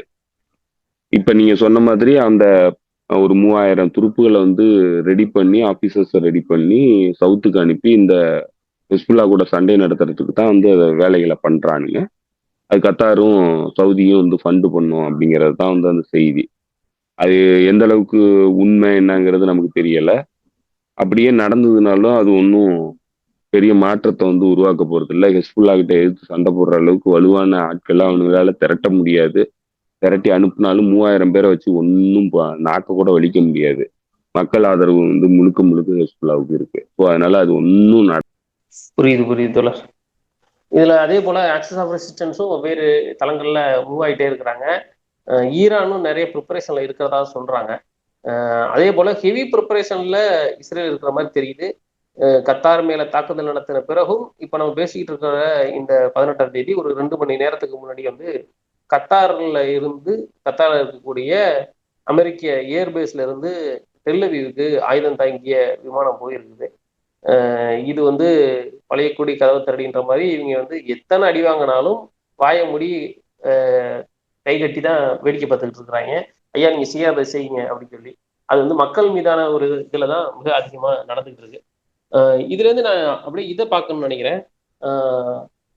ரஷ்யா உக்ரைன் விஷயங்கள் இப்போதைக்கு என்ன டெவலப்மெண்ட் இருக்குது. அவங்க வந்து 2 நாளைக்கு முன்னாடி ஒரு 2-3 நாளைக்கு முன்னாடி சப்போரோசியா பகுதியில் இருக்கக்கூடிய ஒரு அணு உலை மீதே வந்து அது வந்து அவங்க நாட்டில தான் இருக்குன்னு அவங்க சொல்லிக்கிறாங்க உக்ரைனு. அது வந்து இப்போ ரஷ்யா கண்ட்ரோலுக்கு போயிடுச்சு. உடனடியாக அது மேல வந்து குண்டு வீசி இருக்குது உக்ரைனு. அதுக்கப்புறம் அதை இமீடியட்டா எக்ஸ்டியூஸ் பண்றதா சொல்றாங்க. அங்க இருக்கக்கூடிய இப்போ சுச்சுவேஷன் எப்படி இருக்கு தோழர்? ஐ திங்க் வந்து ரஷ்யா பிரச்சனைக்கு போறதுக்கு முன்னாடி இங்க சில முக்கியமான நிகழ்வுகள் நடந்திருக்கு. அதையும் வந்து நம்ம பேசிட்டு அதுக்கப்புறம் போகலாம். அதுல ஒண்ணு முக்கியமான நிகழ்வு என்னன்னாக்க, இன்னைக்கு இப்போ ஒரு சமீபத்துல ஒரு மணி நேரம் 2 மணி நேரத்துக்கு முன்னாடி யமன் அனுப்பின ஒரு யமன் அன்சாரல் அமைப்பு அனுப்பின ஒரு ட்ரோன் சூசைட் ட்ரோன் வந்து எலாட் நகரத்துல ஜேக்கப் ஹோட்டல்ங்கிற ஒரு ஹோட்டல்ல வந்து விழுந்து வெடிச்சிருக்கு. ஸோ அது வந்து யமன் வந்து அடுத்த லெவலான எஸ்கலேஷன் வந்து இப்போ பண்ணியிருக்கிறாங்க. கடந்த முறை வந்து அவங்களுடைய 2 மிக முக்கியமான தாக்குதல்கள் யமன் மீது கடுமையான தாக்குதல்கள் நடத்துனுச்சு. வார் கிரைம் இஸ்ரேல.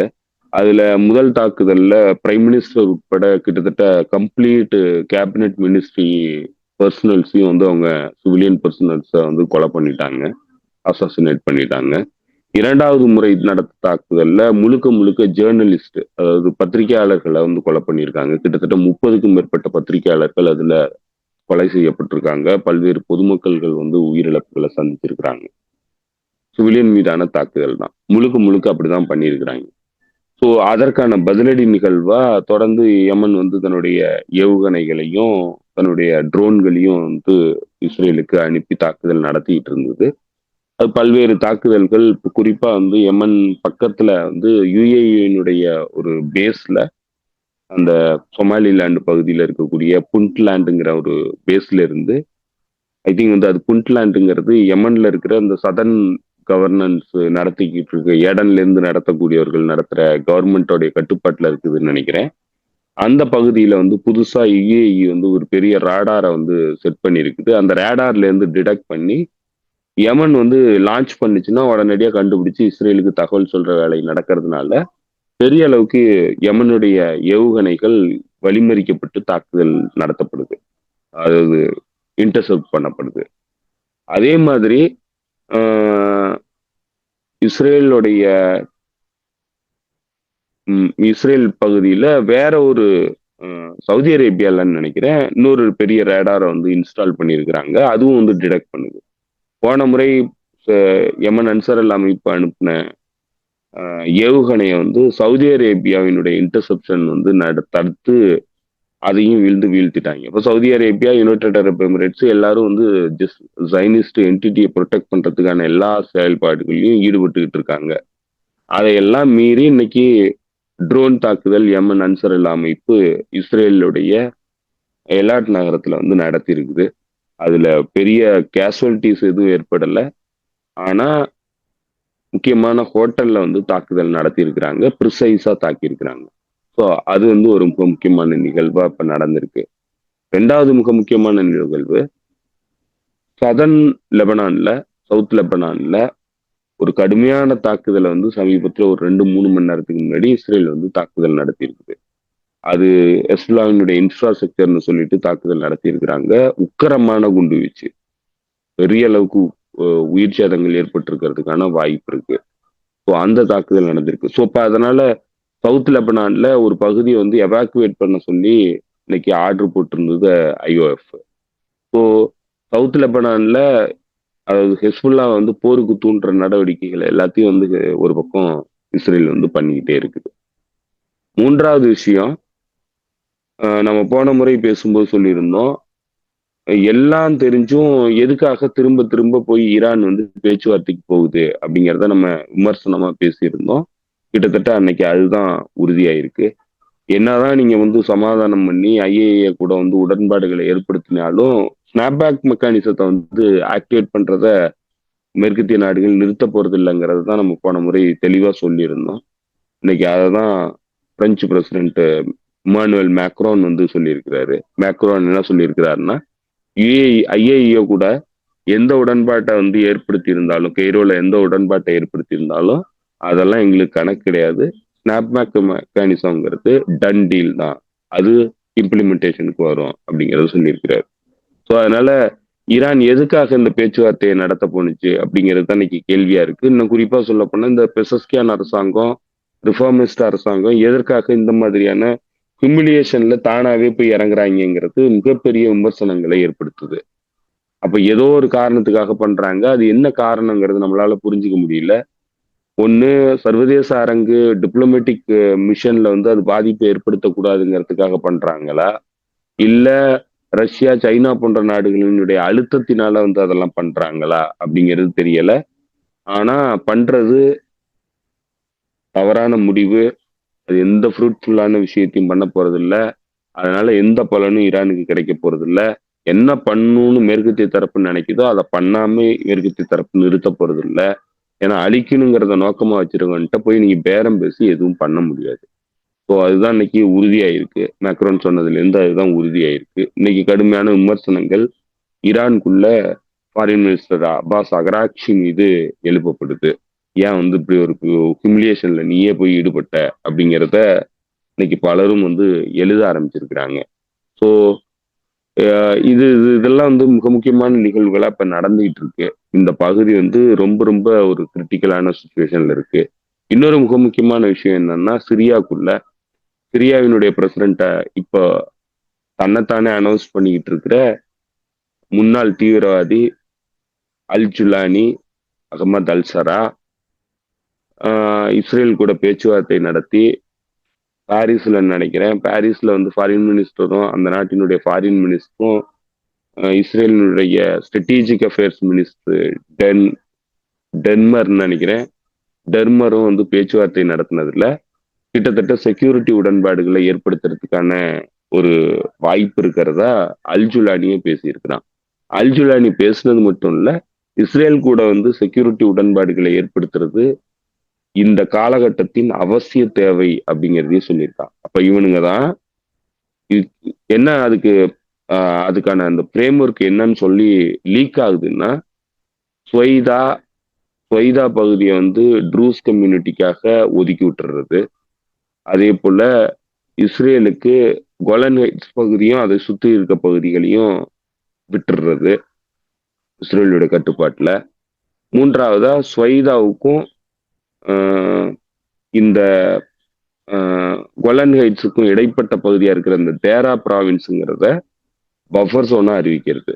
ஸோ இதெல்லாம் வந்து அவனுங்க ஒத்துக்கிட்டு இருக்கிறானுங்க. கிட்டத்தட்ட சிரியா வந்து 3 நாளா உடைக்கிறதுங்கிறதுல அவனுங்க ஓப்பனா ஒத்துக்கிட்டு இருக்கிறானுங்க. இதெல்லாம் பேச்சுவார்த்தை நடந்துகிட்டு இருந்த இந்த சம காலகட்டத்திலேயே வந்து தாக்குதலும் நடத்தப்பட்டிருக்கு சிரியா மீது. இது எல்லாத்தையும் சொல்லிட்டு அவன் சொல்றான், இஸ்ரேல் கூட நம்ம உடன்பாடை ஏற்படுத்துறது காலத்தின் தேவை அப்படின்ட்டு. ஸோ இவனுங்களை தான் நம்பி ஒரு குரூப்பு இவனுங்க வந்து ஜெருசலேமை மீட்கிறதுக்காக வந்த வீரர்கள் அப்படின்னு சொல்லிலாம் வந்து தம்பட்டம் போட்டுக்கிட்டு இருந்தானுங்க. பஷர் அல் ஆசாத் மிகப்பெரிய குற்றவாளின்னு சொல்லி குற்றச்சாட்டை வச்சுக்கிட்டு இருந்தானுங்க. என்ன குற்றச்சாட்டு, ஏன் வந்து அதை வந்து அவனுங்க அதற்கான ஆதாரம் எல்லாம் எங்க இருக்குன்னு சொல்லி அவனுங்க தான் காட்டணும். அலவைட்ஸ் மக்கள் வந்து கடும் குற்றத்துல ஈடுபட்டாங்க, சன்னி இஸ்லாம் பிரிவை சார்ந்தவர்களை வந்து படுகொலை பண்ணாங்க, ஹெஸ்புல்லா வந்து படுகொலை பண்ணுச்சு அப்படின்லாம் சொன்னவனுங்க எந்த ஆதாரத்தையும் இது வரைக்கும் ப்ரொவைட் பண்ணல. ஆனா பஷர் அல் ஆசாத் காட்டி கொடுத்துட்டாரு அப்படின்னு சொல்லி எப்படியெல்லாம் குற்றச்சாட்டு வச்சானுங்களோ, குற்றச்சாட்டு வச்சவனுங்க பூரா இன்னைக்கு காட்டி கொடுக்கும் பணியில ஈடுபட்டுக்கிட்டு இருக்கிறானுங்க. அதை எதிர்த்து இவனுங்க எதுவுமே கேள்வி எழுப்ப போறது இல்லை. ஏன்னா இவனுங்க எல்லாருமே பெய்டு ப்ரொபகண்டிஸ்டா தான் வந்து இருந்திருக்கிறானுங்கிறத கிளியரா சொல்லலாம். இது எல்லாத்தையும் முடிச்சுட்டு நம்ம இதுக்கு போகலாம். ரஷ்யாவுக்கும் நேட்டோ படைகளுக்குமான சண்டைன்னு தான் நம்ம சொல்லணும். ப்ராக்சி வர நடக்குது. யுக்ரைன் வந்து சமீப காலங்கள்ல ஒரு 2-3 நாள்ல ஃபால்ஸ் ஃபிளாக் ஆபரேஷன்ல ஈடுபட்டு இருக்கிறதா தான் பலரும் வந்து சொல்றாங்க. ஆனா ரஷ்யா வந்து சொல்லுது எங்களுடைய ட்ரோன்கள் தான் அப்படின்னு சொல்லுது. ஆனா அதுல எந்த வெடி சாதனங்கள் வெடிப்பொருட்களும் இல்லை. வெடிப்பொருட்கள் இல்லாத ட்ரோன்கள் போலந்து வான்பரப்புல பறந்து ஒரு போலந்து கிராமத்திலையும் விழுந்துட்டதா சொல்றாங்க. இது கடந்த ஒரு 4-5 நாளைக்கு முன்னாடி நடந்த ஒரு மிக முக்கியமான சம்பவம். அதற்காக ஆர்டிகல் 4 நேட்டோட ஆர்டிகல் 4 வந்து இன்வோக் பண்ணணும் அப்படின்னு சொல்றாங்க, கேட்டிருந்தாங்க. ஆனா அது எதுவும் இன்னைக்கு இது வரைக்கும் நடக்கல. ட்ரம்ப் அதை பத்தி பெருசா எதுவும் பேசல. ஸோ எல்லாரும் சேர்ந்து கடைசியா நேட்டோவுக்கும் ரஷ்யாவுக்குமான போரா வந்து இது திசை திருப்பறதுக்கான எல்லா வேலைகளும் ட்ரிப் ஒயரையும் ரெடி பண்ணிட்டு இருக்கிறானுங்க. எப்படியாவது வந்து நேரா நேட்டோவையும் ரஷ்யாவையும் சண்டைக்கு கொண்டு வந்துடணுங்கிறதுல ரொம்ப தெளிவா வேலை பார்க்குறானுங்க. நேட்டோ ஃபோர்ஸஸ் எல்லாம் சேர்ந்து ஒரு பெரிய மிலிட்ரி ட்ரில்லு எக்ஸசைஸ் பண்ண போறதா நேட்டோவினுடைய ஜெனரல் செக்ரட்டரி பேசியிருக்கிறான். ஸோ அவன் சொல்றான், ஈஸ்டர்ன் செஞ்சுரிங்கிற பேர்ல மிகப்பெரிய மிலிட்ரி ட்ரில்ல நேட்டோ ஃபோர்ஸஸ் பண்ண போகுது அப்படிங்கிறத சொல்றானுங்க. ஸோ கிட்டத்தட்ட வந்து 3ஆம் உலகப் போருக்கு மேற்கத்திய தரப்பு தயாராகிட்டு இருக்கிறானுங்க. அது ஐரோப்பிய ஒன்றிய நாடுகள் எல்லாம் முன்னின்று நடத்துறதுக்கு தயாரா இருக்கிறானுங்க. அமெரிக்கா வெப்பனை மட்டும் சப்ளை பண்றதுக்கு நான் தயாரு அப்படின்னு சொல்றான். ஏன்னா அவனுக்கு மிகப்பெரிய அச்சுறுத்தல் வந்து இருக்கு.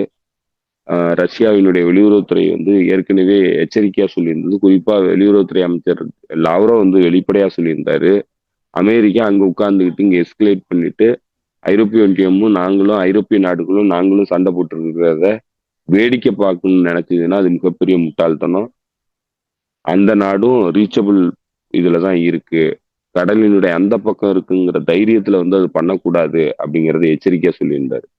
ஸோ இப்ப இந்த எச்சரிக்கை சொன்னதுதான் அவனுக்கு வந்து இந்த போர்ல இருந்து வெளியே நின்றுவிட்டு மேற்கத்திய தரப்பு வந்து மற்ற ஐரோப்பிய நாடுகளையும் யுக்ரைனையும் நேரடியா போர்ல இறக்கி அதற்கான ஆயுத உதவி பண உதவி எல்லாமே பண்ணி இந்த போரை அவங்க மூலமா நடத்த வைக்கலாம் அப்படிங்கிறதுக்கான அடிப்படை காரணமா இருக்கு. ஏன்னா நேரடியா அமெரிக்க நகரங்கள் மீது நாங்க அணு ஆயுத தாக்குதல் நடத்துவோங்கிறத லாவ்ரோ வந்து தெளிவா சொல்லியிருந்தாரு இன்டைரக்டா. இப்போ அதுக்கு பயந்துகிட்டு மேற்கத்திய நாடுகளா இருக்கக்கூடிய அந்த ஆக்சஸ் ஆஃப் ஈவில் எல்லாருமா சேர்ந்து இந்த போரை நடத்துறது, அமெரிக்க பின்களத்துல இருந்து உதவி பண்றது அப்படிங்கிற இடத்தை நோக்கி, அந்த ஸ்ட்ராட்டஜியை நோக்கி அவனுங்க நகர்ந்திருக்கிறானுங்க. இப்போ அது நேரடியா நேட்டோவுக்கும் ரஷ்யாவுக்குமான போரை மாத்துறதுக்கு போலந்துல இருக்கிறவனுங்க ஒர்க் பண்றானுங்க. போலந்துடைய வெளியுறவுத்துறை அமைச்சரா இருக்கிறவன் சிர்கோசிங்கிறவன் வந்து அதை ப்ரப்போஸ் பண்றான். அதே போல யுக்ரைன் வந்து இந்த இந்த ஃபால்ஸ் பிளாக்ல வந்து பெரிய அளவுக்கு அஹ், அஹ், செயல்பட்டு இருக்கிறதுக்கான வாய்ப்புகள் அதிகமா இருக்கு. அதே நேரத்துல போரை பொறுத்தளவுல ஒவ்வொரு கிராமங்களும் ஒவ்வொரு நகரங்களும் சிறு சிறு நகரங்களும் ரஷ்யாவினுடைய கட்டுப்பாட்டுல வேகமா போயிட்டு இருக்கு. வேகமா முன்னேற ஆரம்பிச்சிருக்கிறாங்க ரஷ்ய துருப்புகள். அந்த பெட்ரோஸ்க் பெட்ரோஸ்க் அப்படிங்கிற அந்த பகுதியை வந்து அந்த நகரத்தை வந்து கைப்பற்றிட்டாங்கன்னா கிட்டத்தட்ட லாஜிஸ்டிக்கல் ரூட்டை எல்லாத்தையும் வந்து அடைச்சிருவாங்க. பெரிய அளவுக்கு யுக்ரைனிய துருப்புகள் உள்ளுக்கு சிக்கிறதுக்கான வாய்ப்பு அதிகமா இருக்கு பெக்ரோஸ்க் நகரத்துல. ஸோ இது பெக்ரோஸ்க் நகரம் விழுந்துருச்சுன்னா கிட்டத்தட்ட கம்ப்ளீட் டான்பாஸ் பகுதி, லுகான்ஸ் பகுதி, இது எல்லாமே ரஷ்யாவினுடைய கட்டுப்பாட்டுக்கு போயிடும். போயிடுச்சுன்னா டினிப்பர் ரிவர் வரைக்கும் போயிட்டாங்கன்னா கிட்டத்தட்ட ரஷ்யாவினுடைய ஸ்ட்ராட்டஜிக் அப்ஜெக்டிவ் வந்து இதுல நிறைவேறிடும் அப்படிங்கிற மாதிரி வந்து மிலிட்டரி எக்ஸ்பர்ட்ஸ் சொல்றாங்க. ஸோ அதை நோக்கி தான் இந்த போரும் போகுது.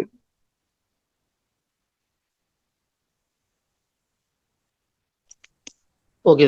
இதுல வந்து நீங்க ஐரோப்பாவுக்கும் இதுக்கும் நேரடியாவே சண்டை நடக்க போகுது அப்படின்னு நீங்க சொல்லும்போது தான் நான் ஒரு ஒரு 5 நாள் நேட்டோவுக்கும் நேட்டோவுக்கு இவங்க நேரடியாக சண்டை நடக்க போகுது அப்படின்னு சொல்லும்போது சமீபத்துல ஒரு தகவல் வந்துச்சு அப்படின்னா என்னன்னா நீங்க வந்து மருத்துவம் பிரான்ஸ்ல இருக்கக்கூடிய மருத்துவமனைகள் மற்றும் அவசரகால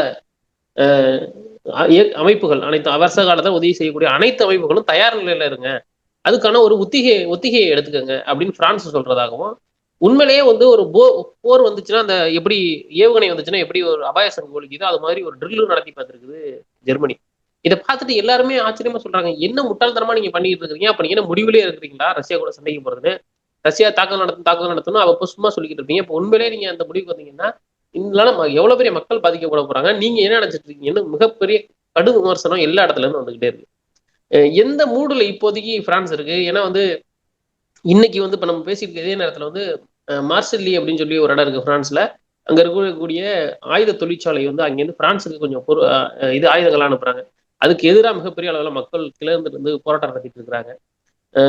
பிரான்ஸும் ஜெர்மனியும் ரொம்ப மிக முக்கியமா தாக்குதல் நடத்துவோம்னு இருக்கிற மாதிரி தான் தெரியுது.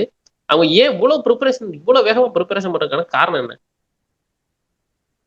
அதான் போர் நடத்துறதுக்கு அமெரிக்கா பணிச்சிருக்கு. நீங்க இந்த போரை வந்து முன்னின்று நடத்துங்க, நான் வந்து மற்ற பகுதியை பார்க்க போறேன் அப்படின்னு சொல்லியிருக்கு. இப்ப அதெல்லாம் வந்து அவனுங்க ஒரு பீடியன்ட் ஸ்லேவ்ஸா வந்து இன்னைக்கு அந்த ஆர்டரை எடுத்துக்கிட்டு இவனுங்க வந்து தன்னை தயார்படுத்துறானுங்க. இப்ப மக்கள் மத்தியில இவனுங்களுக்கு எந்த ஆதரவும் கிடையாது. மேர்ஸுக்கு வந்து 25% குறைவான மக்கள் ஆதரவு இருக்கு. இப்போ சமீபத்துல பிரான்சினுடைய பிரதமர் வந்து பதவி இழந்தாரு. நம்பிக்கையில்லா ஓட்டெடுப்புல பிரதமர் வந்து பதவி இழந்தாரு. பிரான்ஸ் வந்து குடியரசாவே வந்து சொல்லவே முடியாது. ஏன்னா பிரான்ஸ்ல தேர்ந்தெடுக்கப்பட்டவங்கள பதவிக்கு கொண்டு வரல. தேர்ந்தெடுக்கப்படாத ஒருத்தனை கொண்டு வந்து தன்னுடைய ஆளை வந்து நியமிச்சுக்கிட்டான் அதிபரா இருக்கிற இமானுவேல் மேக்ரான். தேர்ந்தெடுக்கப்பட்டவர் வந்து இடதுசாரியா இருந்ததுனால அவர் வந்து அனுமதிக்கவே இல்லை. ஸோ இதெல்லாம் தான் பிரான்சினுடைய நிலையா இருக்கு. அப்போ பிரான்ஸ்ல இருக்கக்கூடிய அதிபருக்கு மக்கள் ஆதரவு சுத்தமா இல்லை. ஜெர்மனியில தேர்ந்தெடுக்கப்பட்டிருக்கிற சான்சலருக்கு மக்கள் ஆதரவு சுத்தமா இல்லை. பிரிட்டன்ல இருக்கக்கூடிய பிரதமருக்கு மக்கள் ஆதரவு சுத்தமா இல்லை. எல்லாம் வந்து 1 டிஜிட் நெருக்கி வந்துட்டானுங்க. 15%, 20%க்குள்ளதான் வந்து அவனுங்களுக்கு ஆதரவு எல்லாருக்குமே இருக்கு. ஸோ அதனால இவனுங்க மக்கள்கிட்ட இருந்து அந்நியப்பட்டு இருக்கிறானுங்க. மக்கள்கிட்ட இருந்து அச்சுறுத்தல் இருக்கு. இப்ப மக்கள்கிட்ட இருந்து தன்னை பாதுகாத்துக்கணும்னா போரை உருவாக்கணுங்கிற இடத்த நோக்கி நகர்றானுங்க. அமெரிக்கா பணிச்சிருக்கிறதுனால போரை நோக்கி நகர்றானுங்க. இவனுங்களுக்கும் மக்களுக்கும் எந்த பிணைப்பும் கிடையாது. மக்களுக்காக இவன் எவனுமே வந்து இயங்கல. எல்லாருமே தன்னுடைய பர்சனல் நலன் சார்ந்து இயங்குறானுங்க. இல்லைன்னா இம்பீரியல் ஐடியாலஜில இருந்து வந்து இயங்குறானுங்க. ஸோ அதனால தொடர்ந்து மேற்கத்திய சிவிலைசேஷனல் எம்பையரை வந்து பாதுகாக்கணும்னா இதெல்லாம் அவசியமானது அப்படின்னு கருதுறானுங்க. சாக்ரிஃபைஸ் அவசியமானதுங்கிறத கருதுறானுங்க.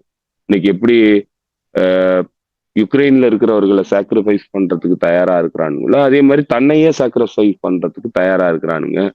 இஸ்ரேல் வந்து எப்படி தன்னுடைய எதிர்காலத்தை சாக்ரிஃபைஸ் பண்ணுதோ அதே மாதிரி மேற்கத்திய நாடுகளினுடைய ஏகாதிபத்தியத்திற்காக தங்களுடைய ஒட்டுமொத்த நாட்டினுடைய எல்லாத்தையும் வந்து சாக்ரிஃபைஸ் பண்றதுக்கு இவனுங்க எல்லாருமே தயாராயிட்டானுங்கிறது தான் தெரியுது. போர் வந்து விரிவடையறதுக்கான எல்லா வாய்ப்பும் இருக்கிறதா தான் தெரியுது. மொத்தத்துல எதுவுமே இதுவாவே பாசிட்டிவாவே இல்லை அப்படின்றது தான் நல்லா தெரியுது. ரொம்ப கவலையை தரக்கூடிய விஷயங்களா தான் திரும்ப திரும்ப வந்துகிட்டே இருக்குது இந்த போரை பொறுத்த வரைக்கும். நான் இங்கே கூட படித்தேன், இங்கே இது வந்து ஒரு லாக்கான பொசிஷன்ல வந்துட்டாங்க. இவங்க வந்து போரை நடத்தணும் அப்படின்ற மூடுல தான் இருக்கிறாங்க மேற்கொள்ள நாடுகள் அப்படின்னு இங்கே நான் படித்தேன் இன்னைக்கு. அது அந்த கவலை தான் திரும்ப திரும்ப வந்துகிட்டே இருக்கு, இவங்க எங்க கொண்டு போய் நிப்பாட்ட போறாங்க அப்படின்னு. ஐ திங்க் வந்து ஓரளவுக்கு இந்த பகுதியையும் ரஷ்யாவையும் கவர் பண்ணிடுச்சு. இன்னைக்கு மற்றது ஒரு வந்து காமெடி நடந்துச்சு. என்ன அப்படின்னா, ட்ரம்ப் வந்து இதுல இருக்கிறாரு இங்கிலாந்துல. ட்ரம்ப் போனதுக்கு அப்புறமேல வந்து பாலஸ்தீனுக்கான அபிஷியல் அனௌன்ஸ்மெண்ட் டிக்ளேர் பண்ண போறாங்க அப்படின்னு சொல்லிட்டு இருந்தாங்க. கடைசியா நடந்த இதுல வந்து சந்திப்புல வந்து அவர் சொல்றாரு, அபர்பைஜானையும் அல்பேனியாவுக்கும் இருந்த பிரச்சனை நான் தான் தீர்த்து வச்சேன் அப்படின்னு. அல்பேனியாவை எப்போ வந்து இதுல இருந்து தூக்கி வந்து காக்கஸ் ரீசன்ல வச்சாங்கன்னு தெரியல ட்ரம்ப் இதுல. இப்ப ட்ரம்ப் கொஞ்ச நாளா பேசிட்டு இருக்கிறது ஒரு பக்கம் போயிட்டே இருக்கும்போது இன்னைக்கு காலையில ஒரு இது வந்துச்சு, நீங்க பார்த்திருப்பீங்கன்னு நினைக்கிறேன். ஒரு பாகிஸ்தான், சைனா, இந்தியா எல்லாத்தையும் சேர்த்து இந்த நாடுகள்லாம் வந்து ஒரு தரமற்ற அல்லது வந்து போதைப் பொருள் மாதிரியான ஒண்ணு தயாரிச்சு அமெரிக்காவுக்குள்ள அனுப்புறாங்க அப்படின்னு சொன்னாரு. இதுக்கான காரணம் என்னன்னு நீங்க நினைக்கிறீங்க? எனக்கு ஒரு முன்பு பார்த்த ஒரு டாக்குமெண்ட்ரி ஞாபகம் வருது. பட் நீங்க அதை பத்தி பேசிட்டீங்கன்னா அப்புறமேல அதை நான் சொல்றேன். எதுக்கான காரணம் கேட்குறீங்க தோழர்? அவர் சொல்லியிருக்கிறாருல, இந்தியா வந்து அமெரிக்காவுக்குள்ள போதைப் பொருட்களை திணிக்குது அப்படின்ற ஒரு வார்த்தையை சொல்லியிருக்காரு. அந்த பட்டியல்ல வந்து இந்தியாவை சேர்த்திருக்கிறாரு.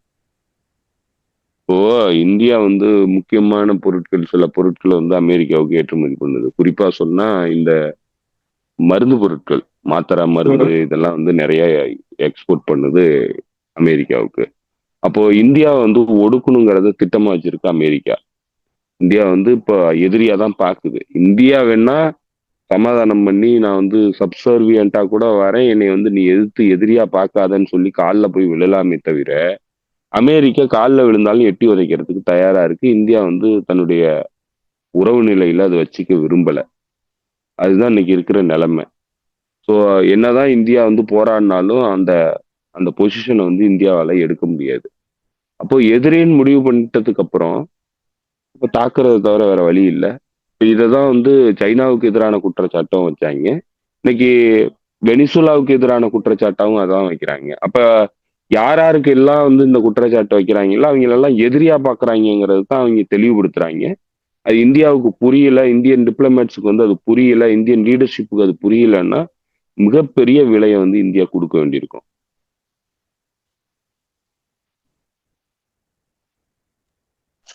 ஏன்னா 2 நாளைக்கு முன்னாடி தான் வந்து நான் மோடி கிட்ட பேசினேன். அவருக்கு வந்து பிறந்தநாள் வாழ்த்தெல்லாம் சொன்னேன். நல்ல நண்பர் அப்படிலாம் சொல்லிட்டு ஒரு 24 மணி நேரம் தாண்ட உடனே திருப்பி அடுத்து இப்படி ஒரு லிஸ்ட்டை ரிலீஸ் பண்ணி விட்டுருக்காங்க. நீங்க இந்த வெனிசுலா பத்தி பேசணும்னு தான் இன்னொரு காமெடி ஞாபகம் வருது. வெனிசுலா வந்து 2024 மட்டும் வந்து ஏகப்பட்ட போதைப் பொருட்களை இதுக்குள்ள அனுப்பி அமெரிக்காக்குள்ள அனுப்பி கிட்டத்தட்ட 300 மில்லியன் பேரை கொண்டுடுச்சு அப்படின்றாங்க. அது வாயில வர்றதெல்லாம் அவர் சொல்லியிருக்கிறாரு. 300 மில்லியன் பேர் அப்படின்னா அங்க இருக்கிறதே வந்து கிட்டத்தட்ட 100க்கு 90 பேர் இறந்துருக்கணும். அவரு ஏதோ ஒரு கணக்குல அப்படியே சொல்லிக்கிட்டே இருக்கிறாரு. நீங்க ஒவ்வொரு தடவையும் மார்க்கோ ரூபியோவை இது மென்ஷன் பண்ணும்போது நான் சொல்லணும்னு நினைப்பேன், மறந்து போயிடுறேன். மதுரா பேசும்போது ஒரு தடவை சொன்னாரு, மார்க்கோ ரூபியோ உங்களை வந்து ரத்தம் நிறைந்த பாதையில அழைச்சிட்டு போறாரு. உங்க உடம்பு கை மட்டும் இல்ல, உடம்பு பூரா ரத்தமா மாறப்போகுது, ரத்தமா வந்து நிக்க போகுது, தேங்கி நிக்க போகுது. அந்த இடத்த நோக்கி நீங்க ட்ரம்ப் போக கூடாது அப்படின்னு ட்ரம்புக்கு நேரடியா சொல்றாரு மார்க்கோ ரூபியோ. அந்த இடம் எங்க போய் நிக்க போகுதுன்றது நமக்கு ரொம்ப கவலையான ஒரு விஷயமா இருக்குது. அதுல ஏதாவது தகவல் இப்ப லேட்டஸ்ட் இருக்காதுல்ல, இல்ல அது அப்படியே ஃப்ரோசன் பார்ட்டா தான் நின்றுட்டு இருக்குதா வெனிசுலா மேட்டர்? அதாவது ட்ரக் டீல் வந்து வெனிசுலா பண்ணுதுன்னு சொல்லி வெனிசுலா அதிபர் தான் அந்த ட்ரக் கார்டலுக்கு தலைவர்னு சொல்லி தான் இப்போ குற்றச்சாட்டு வைக்கிறானுங்க. அதுக்கான எந்த ஆதாரத்தையும் ப்ரொடியூஸ் பண்ணல. வெனிசுலாவினுடைய அதிபர் நிக்கோலஸ் மதுரா வந்து ஏற்கனவே இதை பத்தி எக்ஸ்பிளைன் பண்ணியிருக்கிறாரு. ட்ரக் வந்து அமெரிக்காவுக்கு யார் கடத்தி கொண்டு போறா, எப்படி போகுது, எந்த ரூட்ல போகுது, யார் இதெல்லாம் பண்றாங்கிறத அவர் தெளிவுபடுத்தி பேசியிருக்கிறாரு. ஈக்குவடார்ல இருந்து நடக்குது. ஈக்குவடார்ல இருந்து அமெரிக்காவுக்கு பெருமளவுக்கு ட்ரக் போகுது. அந்த ட்ரக் வந்து டிராபிக் வந்து எப்படி நடக்குதுங்கிறத பத்தி நிக்கோலஸ் மதுரா எக்ஸ்பிளைன் பண்ணி பேசியிருக்கிறாரு. அதுதான் வந்து இன்வெஸ்டிகேட்டிவ் ஜேர்னலிஸ்டும் பலரும் வந்து சொல்றாங்க அப்படிதான் நடந்திருக்குன்ட்டு. அப்போ இன்டெலிஜென்ஸ் இன்புட் இருக்கு நிக்கோலஸ் மதுரோவுக்கு. அவர் சொல்றதுதான் ஆக்சுவலா உண்மை. இவனுங்க பேசுறானுங்க உண்மையை நம்ம தான் ஏற்கனவே பல முறை சொல்லியாச்சு.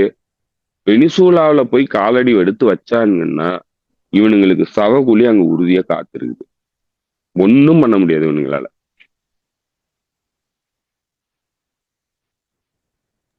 ஆமா, காசா உள்ள போய் அடி வாங்கிட்டு இருக்காங்க. வெறும் வானத்துல இருந்து கூட்டு போறதோட சரி, உள்ள போனா அந்த அடி வாங்கிடுறாங்க. இன்னைக்கு கூட வந்து வெனிசூலால எல்லாத்துக்கிட்டையுமே கன் இருக்கு தோழர். எல்லாருமே அப்புறம் வந்து ஐடியாலஜிக்கலி கமிட்டடு. கிட்டத்தட்ட பொதுமக்கள்கிட்ட எல்லாருக்கிட்டையுமே கன் இருக்கு. ஏன்னா இப்ப இவனுங்க சொல்றானுங்கல்ல, மதுரை வந்து பெரும் கொடுங்கோல் ஆட்சியாளன் அப்படின்னு சொல்றானுங்க. எந்த கொடுங்கோல் ஆட்சியாளன் தன்னுடைய மக்கள்கிட்ட ஆயுதத்தை கொடுப்பான்? கொடுங்கோல் ஆட்சியாளன் தன்னுடைய மக்கள்கிட்ட ஆயுதங்களை கொடுத்தா அவங்க மக்கள் என்ன பண்ணுவாங்க? அந்த கொடுங்கோலனை தான் கொள்ளுவாங்க, கிளர்ச்சி பண்ணுவாங்க. அப்போ மதுரை வந்து 80 லட்சம் பேரை வந்து தயார்படுத்தி அவங்களுக்கு ஆயுதம் கொடுக்கறதுக்கு தயாரா இருக்கிறாருன்னா 80 லட்சம் பேருக்கு மேல வந்து அவருக்கு ஆதரவா இருக்காங்கிறது தானே அர்த்தம். இப்ப இவனுங்க சொன்ன இத்தனை ஆண்டுகள் கட்டமைச்ச பொய் பிரச்சாரங்கள் எல்லாமே பொய் தானே. அது உண்மையா இருந்திருந்தா என்னைக்கே உடஞ்சிருக்கணுமே வெனிசுவேலா. அது இப்ப நீங்க சமகால உதாரணம், இப்ப சமகால ஆதாரத்தை பாருங்க, ஃபேக்ட பாருங்க. 80 லட்சம் பேரை வந்து போருக்கு தயாராகுங்க, எல்லாருக்கும் ஆயுதம் கொடுக்குறேன் அப்படின்னு சொல்றாருன்னா, எல்லாருக்கும் ஆயுதம் கொடுத்தான்னா ஒரு கொடுங்கோலனுக்கு எதிராக வந்து அந்த மக்கள் திரும்புவாங்களா? நல்லது செய்யற அமெரிக்காவுக்கு எதிராக திரும்புவாங்களா? இல்ல, அந்த அளவுக்கு எல்லாம் யோசிக்க மாட்டாங்க. நம்ம வந்து இவங்க அறிவார்ந்த ரீதியா யோசிப்பாங்கலாம் நினைக்கவே கூடாது. அதனால இது ஒட்டுமொத்தமான பொய் பிரச்சாரம். அதுல முக்கியமான பிரச்சாரமா ட்ரக் கார்டல் நடத்துறாரு மதுரோ அப்படின்னு சொல்லி மிகப்பெரிய பொய் பிரச்சாரத்தை பண்றாங்க. இப்ப இதான் அந்த ட்ரக்கு மாத்திரையில வந்து மாத்திரையிலே ஒரு ட்ரக், அது என்னமோ ஒரு ஃபேண்டினால்னா என்னமோ ஒரு ட்ரக்கை வந்து சொல்றானுங்க. அந்த ஃபேண்டினல் ட்ரக் தான் வந்து சைனால இருந்து பெருமளவுக்கு அமெரிக்காவுக்கு கொண்டு வருது. அதனாலதான் அமெரிக்காவினுடைய ட்ரக்கு டெட் வந்து ரொம்ப அதிகமா இருக்குது, மக்கள் வந்து பெரிய அளவுக்கு உயிரிழப்புகளை சந்திக்கிறாருங்க அப்படின்னு சொல்லிதான் சைனாவுக்கு எதிரான பொருளாதார தடைகளை வந்து கொண்டு வந்தானுங்க இந்த ட்ரம்ப் அரசாங்கம். இப்போ நம்ம கேட்கிற கேள்வி என்னன்னா, வெனிசூலால இருந்து ட்ரக் வந்து 300 மில்லியன் பாப்புலேஷன், அதாவது 30 கோடி பேர் வந்து இறந்து போயிட்டாங்கன்னா, மொத்தமே 33 கோடி பேர் என்னமோ தான் இருக்கிறாங்க அந்த நாட்டுல. 30 கோடி பேர் இப்ப செத்து போயிட்டாங்கன்னா இப்ப இன்னும் இருக்கிறது 3 கோடி பேர் தான் இருக்கிறாங்க இப்ப இந்த நாட்டுல. வெனிசூலாவில இருந்து வந்த ட்ரக்னால 30 மில்லியன், அதாவது 300 மில்லியன் பாப்புலேஷன் இறந்து போயிடுச்சுன்னா சைனாவுக்கு எதிரான குற்றச்சாட்டு என்ன? சைனாவுக்கு எதிரான குற்றச்சாட்டு என்ன சொன்னானுங்க? சைனா அனுப்புற இந்த ஃபேண்டினல் ட்ரக்னால பல உயிரிழப்புகள் அமெரிக்காவில் ஏற்படுது அப்படின்னு சொன்னானுங்க. அதுக்காக தான் பொருளாதார தடை விதிக்கிறோம்னு சொல்லி சொன்னானுங்க ஆரம்பத்துல. இந்தியாவுக்கு எதிரான குற்றச்சாட்டாவும் அதான் சொல்றானுங்க. இப்ப எல்லாமே ஒண்ணுக்கு ஒண்ணு கான்ட்ரடிக்டரி. சைனா அனுப்புற ட்ரக்னால உயிரிழப்புகள் அதிகமா இருக்கா? வெனிசூலா அனுப்புற ட்ரக்னால 300 மில்லியன் பாப்புலேஷன் இறந்து போனாங்கன்னா மிச்சம் 3 மில்லியன் பாப்புலேஷன் 30 மில்லியன் பாப்புலேஷன் தான் அமெரிக்காவில் இருக்கா? இல்ல ஒருவேளை அதெல்லாம் இல்ல, ஆனா ட்ரக்னால பாதிக்கப்பட்டிருக்காங்கன்னா இந்தியாவை அனுப்புற ட்ரக்னால எப்படி பாதிப்பை சந்திப்பாங்க? அப்ப எல்லாருமே சேர்ந்து ட்ரக் அனுப்பி இந்த நாட்டை வந்து அழிக்கிறது தான் வந்து நோக்கமா வச்சு செயல்பட்டுக்கிட்டு இருக்காங்களா? நீங்க சொல்ற கணக்கு எல்லாமே குளறுபடியான கணக்காவே இருக்குது. எப்படி? எது உண்மை? அதுல எதுவுமே உண்மை இல்லை. அதான் உண்மை. இது அரசியல் ரீதியான இதுல நான் புரிஞ்சுக்கிட்டேன் தோழர். இதுல நான் வந்து பிராக்டிக்கலா ஒரு விஷயத்த நான் அதுல சொல்லித்தான் ஆகணும். ஏன்னா நம்ம வந்து என்ன நமக்கு தெரிஞ்சதுன்ற அந்த ஐ மீன் வந்து நான் பார்த்த ஆவணப்படத்துல இருந்தது. நான் சொல்றது வந்து ஒரு 3 மாசத்துக்கு முன்னாடி அந்த ஆவணப்படம் பார்த்தேன். என்னன்னா, நீங்க சொல்லக்கூடிய அந்த குறிப்பிட்ட மேபி எனக்கு பேர் மாத்தி கூட சொல்லலாம். நீங்க சொல்லக்கூடிய குறிப்பிட்ட சில மருந்துகள் வந்து சைனால இருந்து மட்டும்தான் கிடைக்கும். அது வந்து கனடாவுக்கு கிடைக்கும். கனடால இருக்கிற ஒருத்தர் வந்து ஆர்டர் பண்றாரு, எங்கன்னா ஆன்லைன்ல செக் பண்ணிட்டு ஆர்டர் பண்றாரு. இந்தியாவில குஜராத்ல இருந்து வருது அந்த அந்த ட்ரக். அந்த ஐ மீன் அந்த மருந்து, ட்ரக்னா போதைப் பொருள் கிடையாது, நம்ம மருந்துகளையும் ட்ரக்ஸ் சொல்லுவோம். அந்த மாத்திரை வந்து அங்க கிடைக்கிறது இல்லை. கனடாவுக்கு வந்து மிக எளிதா ₹1 அப்படின்ற இடத்துல 50 பைசாவுக்கு வந்து குஜராத்ல இருந்து தர்றாங்க அப்படின்ற ஒரு ஆவணப்படம் ரிலீஸ் ஆச்சு. நான் உட்காந்து முழுசா பார்த்தேன். இது இருந்துச்சு. ஸோ இது வந்து இங்க எல்லா இடத்துலயும் நடக்கும். யாரோ ஒருத்தர் 2 பேர் செய்வாங்க, எல்லா இடத்துலயும் நடக்கும். மேபி அரசுக்கு தெரிஞ்சா கூட செய்யலாம். இது தெரியாமலாம் இருக்காது. ஆனா, இப்போ பர்ட்டிகுலரா இத ஓப்பன் பண்றதுக்கான காரணமே வந்து இந்தியாவ கண்டெயின் பண்ணணும் அப்படின்றதுதான். இது நீங்க திரும்ப திரும்ப ரொம்ப அழுத்தமா சொல்றீங்க. இத நம்ம ஆட்கள் புரிஞ்சுக்கிறாங்களா இல்லையான்னு தெரியல. என்றைக்குமே இந்தியா வந்து அமெரிக்காவுக்கு நட்பு நாடு கிடையாது. அமெரிக்கா வந்து தன் அருகிலே வச்சுக்கணும்னு நினைச்சதே கிடையாது. இஸ்ரேலை எப்படி அமெரிக்கா ட்ரீட் பண்ணுதோ அப்படி நம்மள ட்ரீட் பண்ணணும்னு சிலர் நம்பிக்கிட்டு இருக்கிறாங்க. அது மிக மிக பெரிய முட்டாள்தனம் அப்படி நம்பினா அப்படின்றத நம்ம திரும்ப திரும்ப பார்த்துக்கிட்டு இருக்கிறோம். இது வேற எங்க போகுதுன்னு பார்ப்போம். தோழர் வேற ஏதாச்சும் ஆட் பண்ணணுமா? இல்ல தோழர், வேற எதுவும் இல்ல தோழர். ஓகே. பார்க்கலாம். அடுத்த காணொளியில மீட் பண்ணுவோம். உங்க நேரத்துக்கு மிக்க நன்றி தோழர். நன்றி தோழர், தோழர்களுக்கும் நன்றி. மீண்டும் சந்திப்போம் தோழர்களே. நன்றி, வணக்கம்.